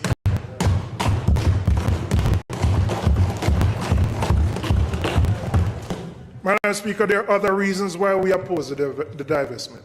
The divestment seems to be motivated simply by a desire to raise revenues to meet some general budgetary activities. And there doesn't seem to be any strategic intent in that divestment. Madam Speaker, we are also concerned about how a fully privatized entity would handle the issue of electricity theft, which accounts for about 20% of JPS losses, and for which paying customers pay for those losses. Now, Madam Speaker, to be clear, the issue of electricity theft is not a problem JPS can resolve by itself. Cannot. It will require the active involvement of the government to facilitate consumers of electricity to become customers of the JPS by making it easier and more affordable to connect legally to the grid. Madam Speaker, there is a common misconception that the people who quote-unquote thief electricity only do it because they have no desire to play by the rules. It's not true. All of us in this House have sections of our constituencies where those activities are prevalent. And they are prevalent because to wire, you don't have that, Frank? You must be one of the exceptions. Southeast St. Elizabeth is a rich constituency. But, Madam Speaker, to wire a small house and to get it passed by the government electrical inspector. 150 grand. Well, I was going to say 70 or 80 grand. Well, it gone up. No, Madam Speaker, at 100, 150,000. We know people cannot afford these costs. They can't. And so it will require the government in an active role to encourage and facilitate those who want to connect legally. Now, there are some who don't want to connect, and the ones who don't want to connect legally, then law enforcement have to deal with them. But I will tell you my own experience from my own constituency, where we did it in McGregor Gardens. We were able to move from three paying customers to having 80% of the community become paying customers. And we had the prepaid thing where they could buy credit and put it in the meter and they could consume electricity. Madam Speaker, in a privatized JPS, I don't know what will happen. I believe the government must retain its stake. We are in an energy crisis and we must have a voice at the table. Madam Speaker, crises and opportunity usually present themselves at the same time. And from the most recent energy shock, we must seize the opportunities. To support the new diverse energy economy of Jamaica, we will need significant human capital and skilled workers to design, create, and maintain systems. We will need, for example, mechanics for the electric cars, electricians trained in renewable technology, energy economists and auditors, and a slew of other professionals to support a local renewable industry. We need to put in place the training and the capacity building ahead of time so that when more of these electric cars come, we have the capacity to maintain them.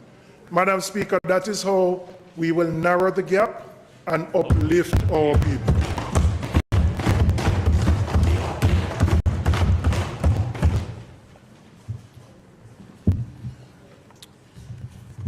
And let me welcome the acting Deputy Speaker from St. James Central. Well, I will call you Madam Speaker. Micro, small, and medium-sized entities are the backbone of any economy, and Jamaica is no different. The past 2 years have revealed much about our local entrepreneurs, that our people are creative, focused, and given the opportunity can and will grow successful businesses. But many of our MSMEs desperately need support. And we believe the government can play an important role in ensuring that these businesses get the support they need. A perennial problem with MSMEs, and here, Mr. Speaker, I refer to micro as distinct from the small and the medium. I'm talking about micro here. Many of these micro businesses are informal. They operate at the community level. These are the people who run corner shops, cook shops, the ladies who do the nails and the hairdressing, etc. And more than any other, micro businesses find it hard to access funding. This lack of access to funding from formal sources makes micro business people vulnerable, and it forces them to seek funding from what I would call loan sharks. So many of them couldn't access care because of the loan sharks. Now, these loan sharks are what I call informal lenders. They don't have a fixed address, and they go around community by community and they lend. So, for example, Chef, who is a micro business operator, and he runs a cook shop. When Chef borrows $40,000 to purchase items for his cook shop, he has to pay back $3,000 every day for 1 month. Let me repeat. He borrow $40,000 and he have to pay back $3,000 every day for a month. So if you do the maths, Chef would have repaid that loan 2 times over a 1 month period, or more than that. $1,000 percentage. Now, many of our micro businesses don't understand the concept of interest rates, how they are calculated, They just need access to but they need the money, and they need the money quickly, because if you don't get the money quickly and your shop can't operate, you can't sell nothing. So there are many who may question why you go to loan sharks. But many of these are filling a need and a gap in the market, because formal lenders do not lend to these people. And no, I'm not going to qualify it. I'm not saying everybody who lends is a loan shark. Not so. And I will qualify what I mean. Because you have legitimate microfinance entities who lend. I'm not referring to those. I'm not referring to those. These small lenders, predatory as their actions may seem, satisfy and meet a gap. But it means, Mr. Speaker, that many of the borrowers end up in a debt trap because they borrow to meet a particular need. They end up having to pay what is exorbitant interest rates, just a fixed amount every month, pay the loan 2 times over, and then they can't survive because all of what they earn goes to paying back the loan. We have to find a better way to help Chef, to help my barber, Wayne in Papine, and all the other hard-working entrepreneurs who operate micro-businesses. We must recognize that, and as the member from West Central said, not all small lenders are loan sharks. There are many legitimate and well-run microfinance institutions. So the solution would be to provide these micro-businesses with the access to financing that they need to operate and expand, and give the small lenders an opportunity to legitimize their business and grow their clientele in a regulated manner. So I am proposing, Minister, that the DBJ directs a portion of the funding that it has for MSMEs and take a portion, it could be $1 billion, and directs that money not through banks, but through licensed and approved microfinance entities, so that they can then on-lend money to these micro-entrepreneurs. Many of the banks really don't have an interest in participating in this segment of the market. And the microfinance entities already have the skills, the know-how, and the infrastructure, because it is a very people-intensive business. So take a portion of that MSME money, put it in a special window through the microfinance entities, and unlend it to these entrepreneurs. These are the cook shop people, the hairdressers and the barbers. And, Mr. Speaker, while the access to funding is the primary concern, that is not the only support they need. So we are recommending that we increase the support, for example, to JBDC, so that they can provide business development support, they can help them with financial literacy, they can help them to register their company. So while they are borrowing the money, we also growing their capacity. And they would be required to go to, whether it's workshops or whatever we do, so mandated, so that they can improve how they run their businesses and become more sustainable. Mr. Speaker, many of these micro businesses are the first port of call in our inner city communities and in rural communities. And while they're not formally registered and they may not pay income tax, they pay GCT because they buy goods and services which they sell to people in the community. And most importantly, they are a stabilizing force in communities. In the inner city communities, people go to the corner shop to buy them food every day, right? They go to the lady who does the nails and the hairdressing. And these businesses make the difference between whether these people can eat or not. So whether they're running a little cook shop, a barber shop, a bar, or their hair or nails, that work, that little hustle, is the income that keeps that person out of probably doing something else which would create problems for us as a community.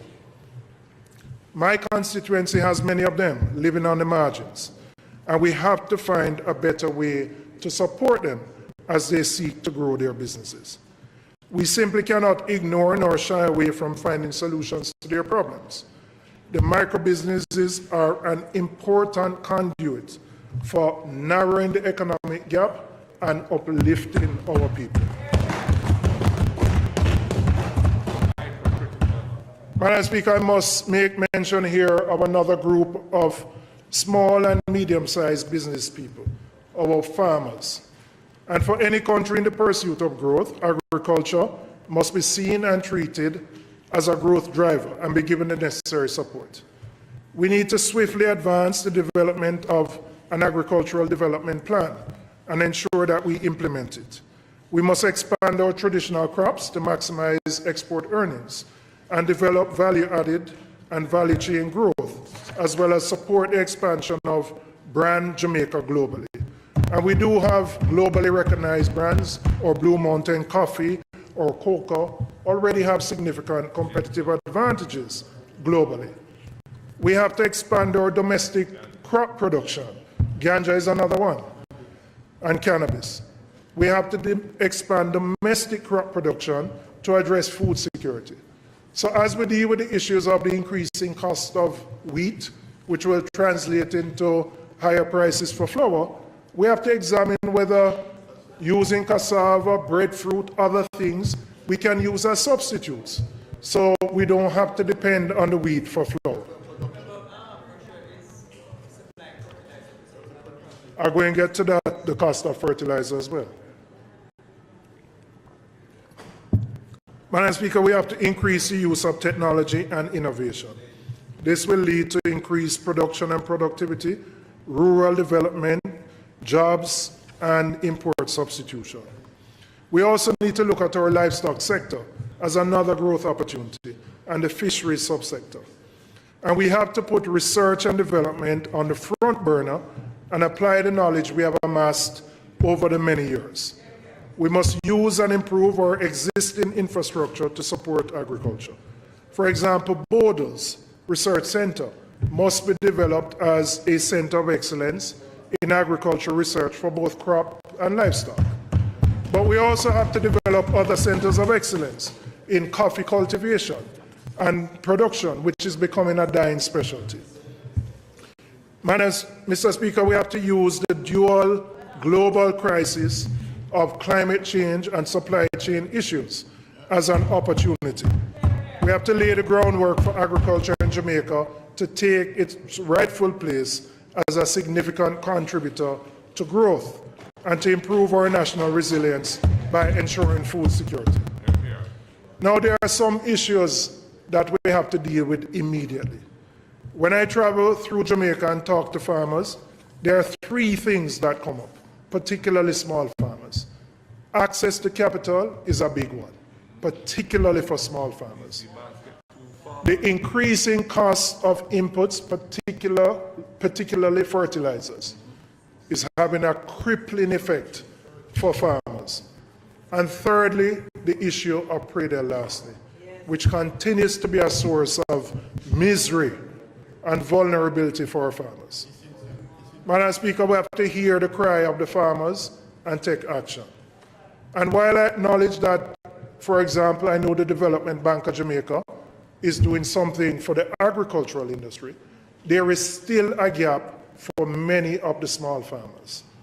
And so we had the PC banks, which were, when they were instituted, were designed to deal with small farmers. I'm aware that there have been a number of issues with the PC banks over the last 5 years, and it has been subject to an intervention which should have lasted, my understanding is, about a year. So, Minister, I'm going to call on you to give us an update on the status of the PC banks. The feedback I get from the farmers, them say the PC banks have become like commercial banks. Them lend for car, this, that. But when you look at what their original mandate is, they are not fulfilling the original mandate. I know, as I said, there were issues which caused them to require an intervention. But we need to know where we are with the PC banks so that they can return to their original mandate of lending to small farmers.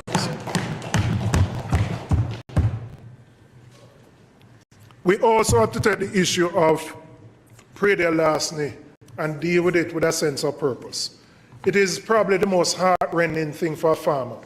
After you buy your feed, you spend your time watering your crops. And as soon as it look like it going bare and it ripe, somebody come and thief it. It's heart-rending. Wickedness. It's wickedness. And this has discouraged people from going into the business and has actually forced people out of the business. I'm calling on the government, Minister, to amend the current fines under the Agricultural Produce Act to move it from $250,000 to $5 million. The players in the industry have been calling for that. And also for this act to be brought under the Proceeds of Crime Act and to treat predel larceny as organized crime. Minister, you know that where the criminality gone now, man come for thief your goat and your cow so them can get the meat, so them can go Haiti and trade it for guns. So farmers now are subjected to a different level of criminal activity for which they are not prepared. Earlier, is either earlier this year or last year, some man go with rifle, tall up thing, and shoot up a farm. Shoot up a farm. Because the people were resisting their efforts to steal their crops. So we're not just talking about a man a thief to orange or banana. It is organized crime. And we have to treat it as organized crime and protect our farmers.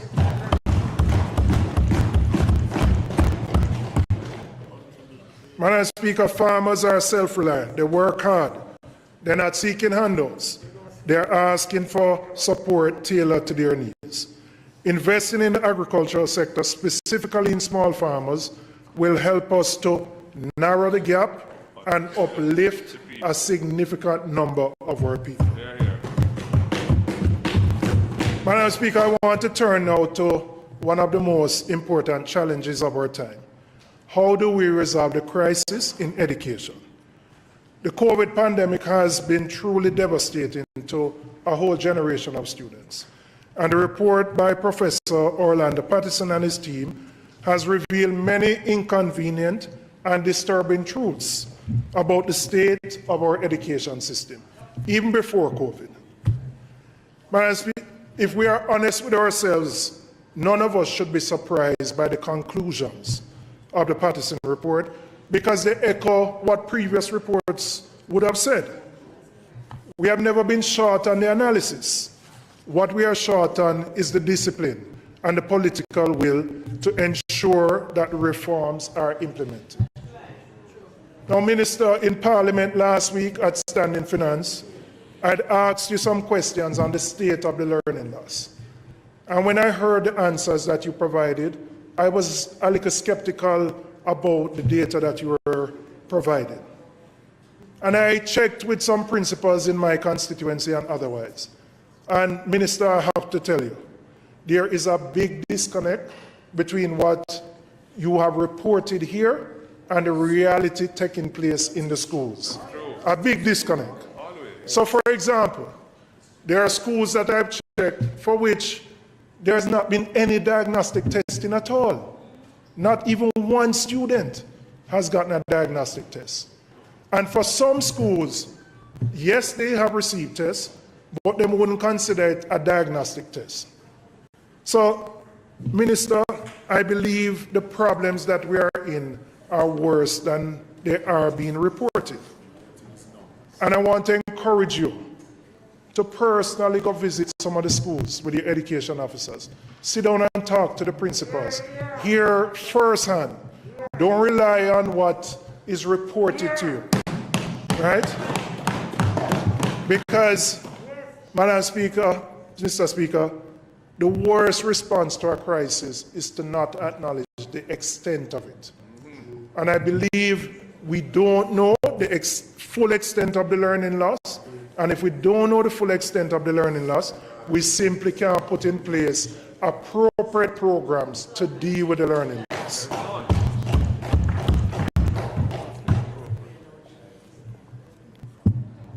I also, Minister, believe that we, and I want the Minister of Finance to hear me, because it's not just an issue for the Minister of Education, that we need to make some choices about priorities and resource allocations within our education sector. The ministry has been pushing the Sixth Form Pathways program, for which I would say the business case is weak.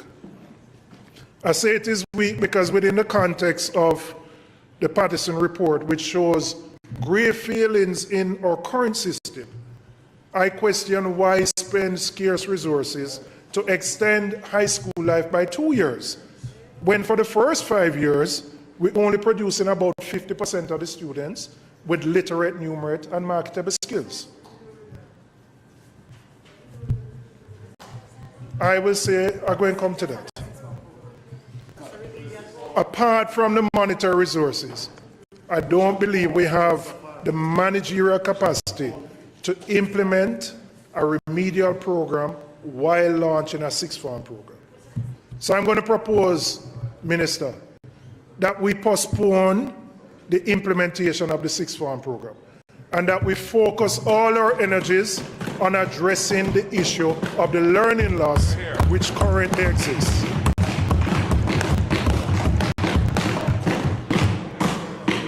We must with urgency begin a national conversation and consultation about the way forward. In the 60th year of our independence, we can't accept that half of the students who spend 10 years in formal education leave illiterate, innumerate, and have no employable skills. And let me be clear, I'm not making a political point here, because this has existed over a long period of time.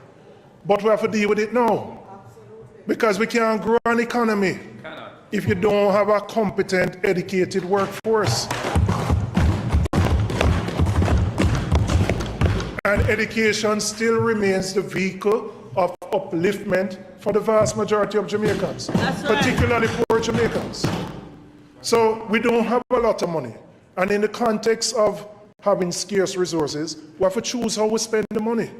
So we have to deal with the students who have missed, frankly, 2 years of school. But we have to assess the extent of the problem to know how to solve the problem. And I don't believe we are here. If we look at the issue of the Patterson report, I must confess that I was disappointed that there was no allocation in the budget to begin the process of transformation as recommended by that report. Yeah. It calls for additional expenditures of about 2.5, 3 billion annually. But even before we get to the additional expenditures, we have to prepare for the implementation of the report. And I was disappointed that we don't seem to have an allocation to put a secretariat team together.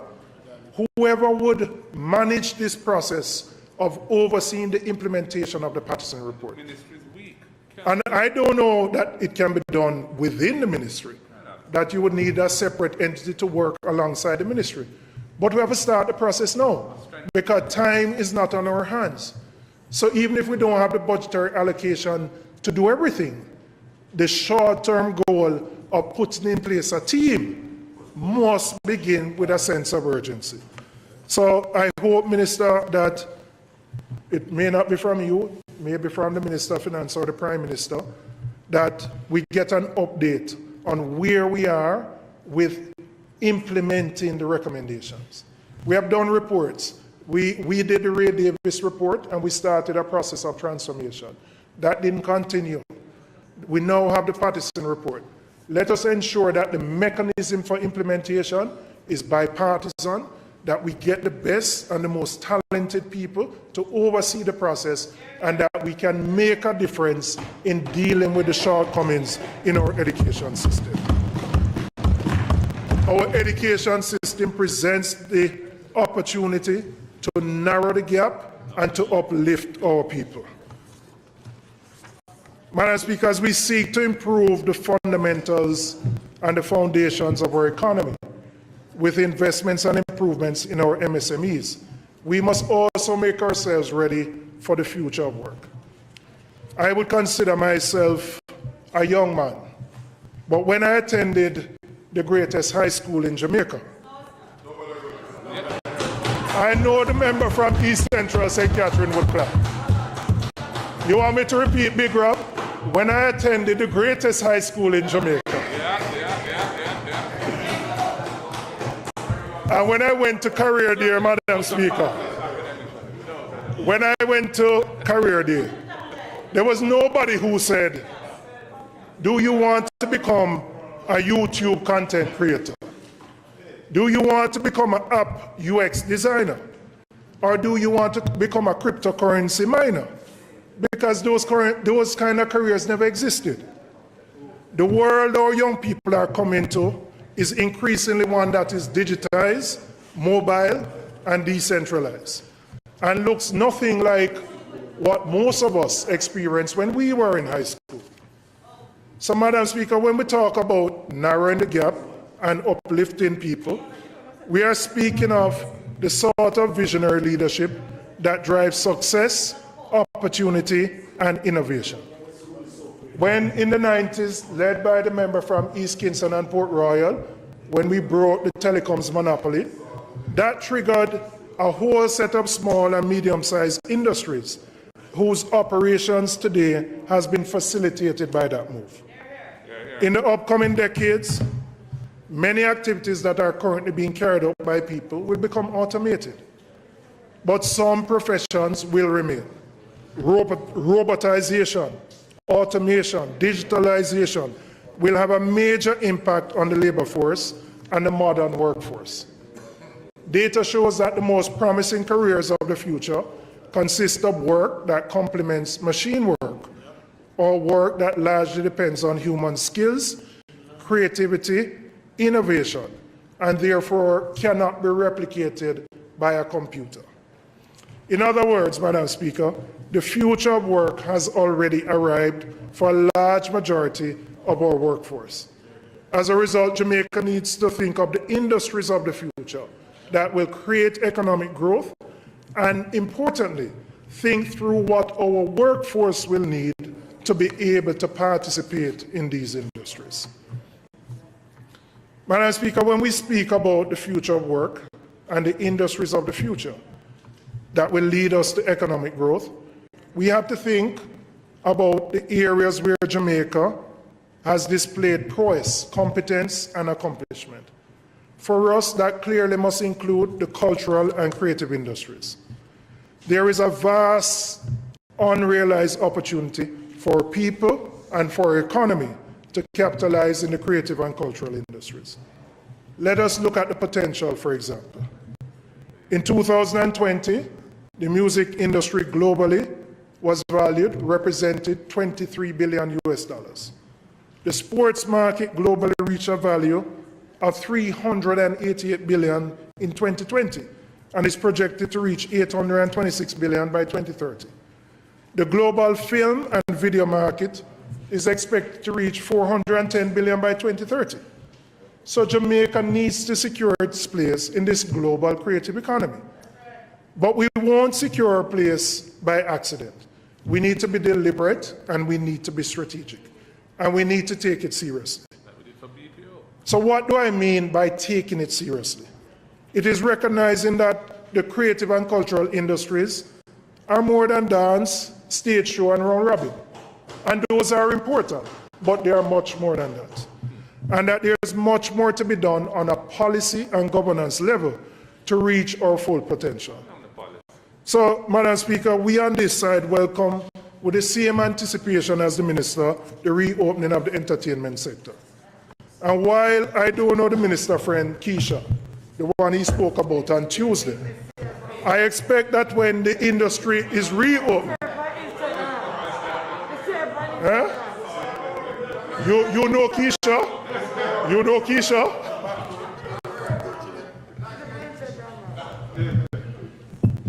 Madam Speaker, I'm expecting that when the entertainment industry opens, whether it's Notsy, whether it's Juicy, or whoever it is, that they will play a role in this industry.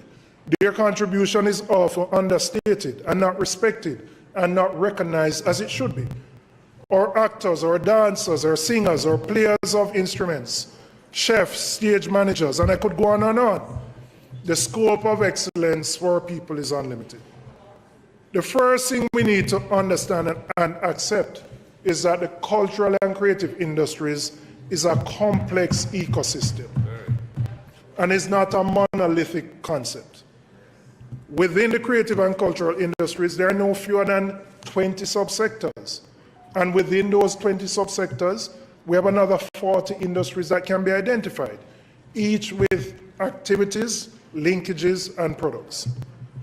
What obtains now, Madam Speaker, will not move us along a holistic, sustainable path for the development of these industries. So, for example, if you take the creative and cultural industries, it is spread across no fewer than 6 ministries. Broadcasting falls under the Ministry of Information. Film is under JAMPRO. Radio, Spectrum and Telecoms under the Ministry of Science. JCDC under the Ministry of Culture. Animation is under OPM. Culinary Arts and Craft under Tourism. And if you need an event license, it requires going to the Ministry of Local Government and the police and the parish councils. The practical result of this fragmentation is that some of our practitioners fall through the cracks. And I'll give you a real example of someone who is a potter. He is registered on the Creative Registry, but when the government assigned relief funds last year under the CARE program, he went on the website to look if his sector was identified, but it wasn't. Now we have a rich history of potters, from Cecil Jean Pearson and others. But for some reason, potters were not identified in that subsector. So while musicians and actors, animators and others got some relief, potters didn't. And I use potters as an example because there are probably many other industries and sectors within the creative sector that were also not captured. The absence of structure and fragmentation is replicated in the classifications by Statin in recording the contribution of the creative industries in the national accounts. For sure, its contribution is understated because although the various aspects of the industry are recorded, they are not identified collectively. So we don't really know the size and scope of the creative industry. Even within government, we don't have full accounting of the assets that we have within the public service. So we need to start with one very low-hanging fruit, which is to do an audit of the industry to determine what we have so that we can plan and go forward knowing the assets that we have. The information and data is needed to plan properly. And without that, we won't be able to leverage or maximize our full potential. We need to make some fundamental decisions on how we deploy our resources in support of development. We have success stories. We have world-class artists. We have world-class sportsmen and women. And we need to ensure that they don't become the one-offs, but we put in place a system so that we can produce more and more of those as a matter of course. Taking our creative industries and creative and cultural industries seriously requires a recognition that these assets are worthy of government attention, policy solutions, and investment. And it will require discussion, consultation, and re-education of our leaders and technocrats. But we must begin now. Investing in our creative and cultural industries is one sure way that we can narrow the gap and uplift our people. Hear, hear.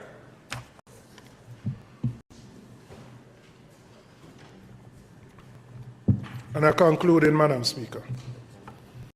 As our Diamond Jubilee finds us tackling unprecedented crisis, globally we have high oil prices, we have supply chain issues, we have climate change. Locally we have to deal with COVID, we have to deal with crime, we have corruption, we have inequalities, and we have inflation. All of these are real crises that need real credible solutions because they impact our people. Real credible solutions start with recognizing the realities of the world we live in and crafting policies that narrow the gap between the haves and the have-nots. The budget is built on the back of the Jamaican people. And while all of us bear the burden, the most vulnerable, the middle class, the working poor, the unemployed, the single parents, the pensioners, they are bearing a disproportionate burden. A strong first step to tackling these crises must be for the government to recalibrate this budget to reflect the realities of our global and local environment. The monies that are allocated to deal with the increases in the cost of gas and to deal with the food costs are simply not adequate. And in a time of crisis like we have now, where families are struggling to eat and make ends meet, the government has a responsibility to ensure that not only the poor and the most vulnerable are protected, but those who are on the periphery, those who are living paycheck by paycheck. We know that economic growth is important and is our only way forward. We also know that in a rapidly changing, digitized global economy, all paths to growth start with our people. People-centric solutions start with education. So we must find the political will to tackle the crisis in our school and to fix our education system once and for all. We must prepare our children for success in a global environment and for the future of work that looks nothing like what our generation or previous generations were familiar with. Crisis and opportunity present themselves at the same time. We must urgently tackle the problems that our micro and small businesses face. We must break down the barriers that small farmers face. We must be bold in advancing energy diversification. Our creative and cultural industries have the potential to put Jamaica on a steady path to economic growth. We should not waste this crisis nor disregard the opportunities. We need to act now. Madam Speaker, in our 60th year of independence, the Jamaica Labour Party has held government for roughly half the time, and the People's National Party for about half the time as well. Both parties deserve praise for our progress, but we also share the blame for some of our failures. But for the Jamaican people to achieve our greatest potential, there can't be any green solutions nor orange solutions. We must just have Jamaican solutions to Jamaican problems. All of us have a collective responsibility to help propel the country towards growth, but we need innovative, accountable, and compassionate leadership.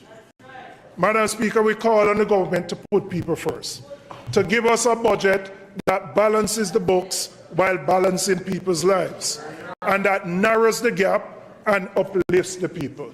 I thank you, Madam Speaker.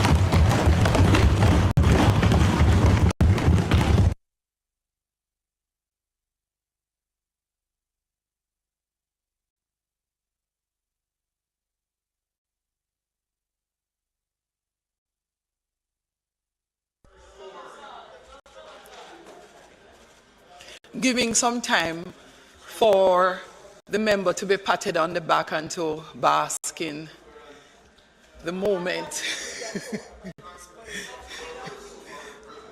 I wasn't here.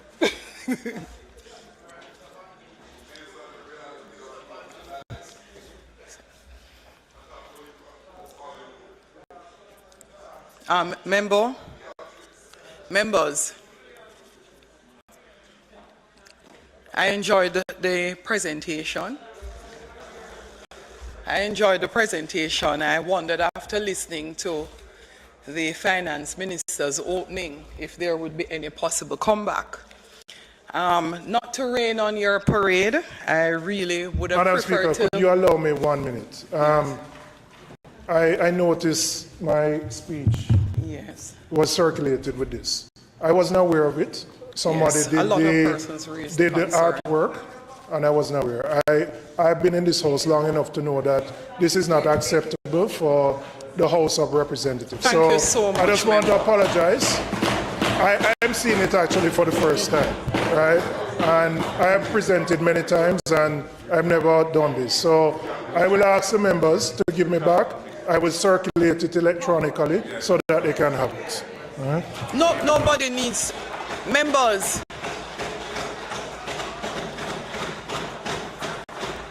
I leave the House Leader to speak, and I'm going to ask that no other member make any contribution in this regard.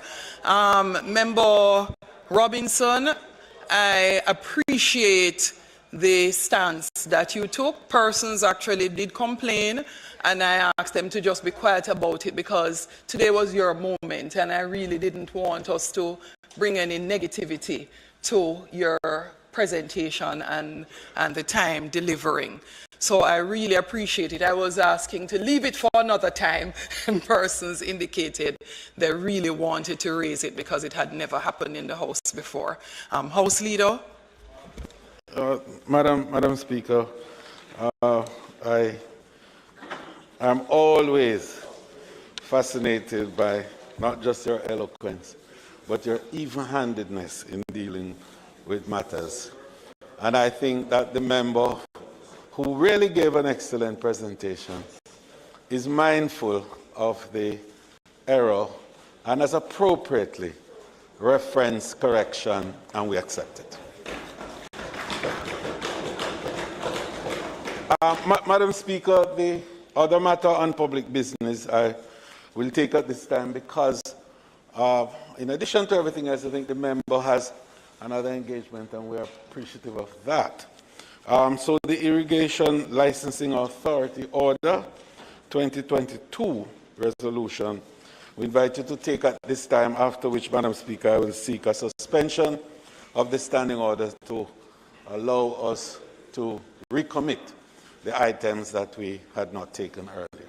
May it please you, Madam Speaker. Thank you, House Leader.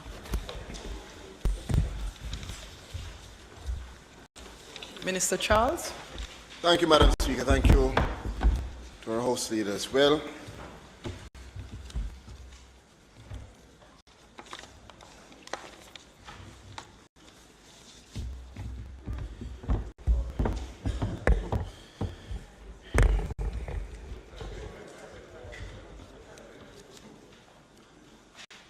Madam Speaker, table before this Honourable House is the Irrigation Licensing of Authority Order 2022 and the Irrigation Licensing of Authority Order 2022 resolution. Now, as a matter of background, the Honourable House is advised that Section 4 of the Irrigation Act empowers the Minister to license by order, subject, of course, to affirmative resolution, a company to be the irrigation authority for the purposes of the Act. A company so licensed shall be responsible for the implementation of the provisions of the Act in relation to all irrigation areas and restricted areas. The National Irrigation Commission Limited, NIC, is a wholly owned government company incorporated under the Companies Act of Jamaica, and it was so licensed subject to affirmative resolution on July 5, 2011, of an order entitled the Irrigation Authority Limited Order 2011. The order was thereafter gazetted and took effect on July 11, 2011, and subsequently expired in 2021.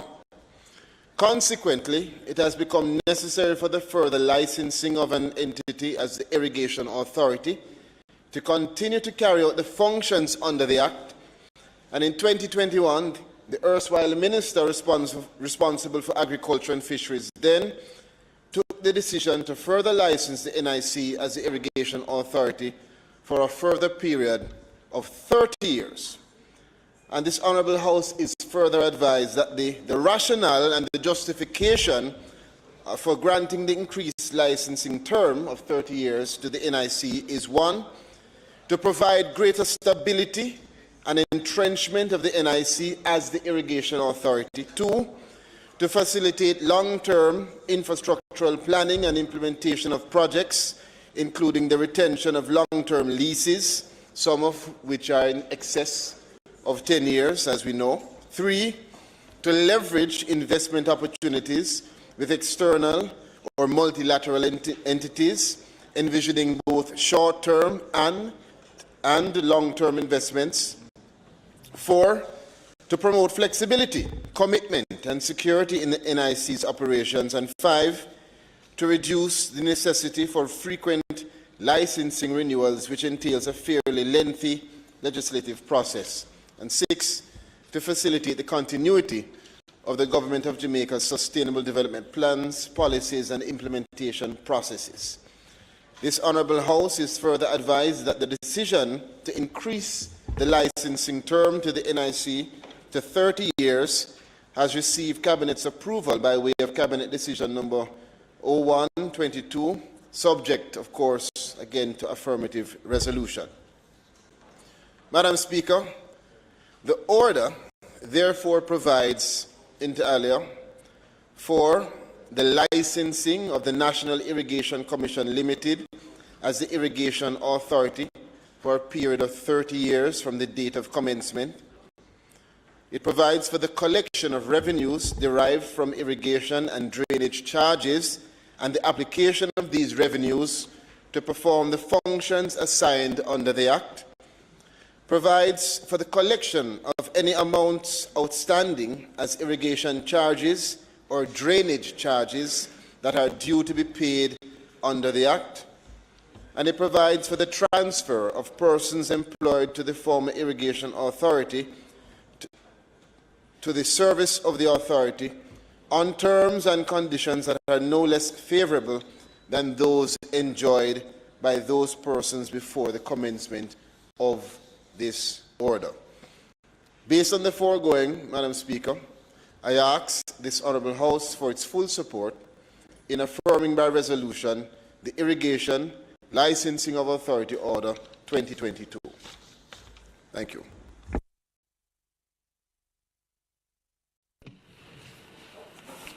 Madam Speaker, we have no. Thank you, ma'am. We have no objection to the proposed approval of the resolution approving the order. Thanks, Opposition Leader. So we're at the end of public business as it relates to the debate.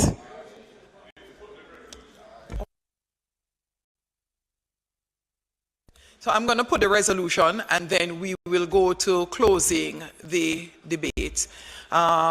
Those in favor? Those against? The ayes have it. Resolution is passed. As it relates to our continued sectoral debate, we suspend. Madam Speaker, I beg to move for the suspension of the debate on the appropriations bill until Tuesday, the 15th of March, when the Speaker will be the Leader of the Opposition, Mr. Mark Bolden. May it please you, Madam Speaker.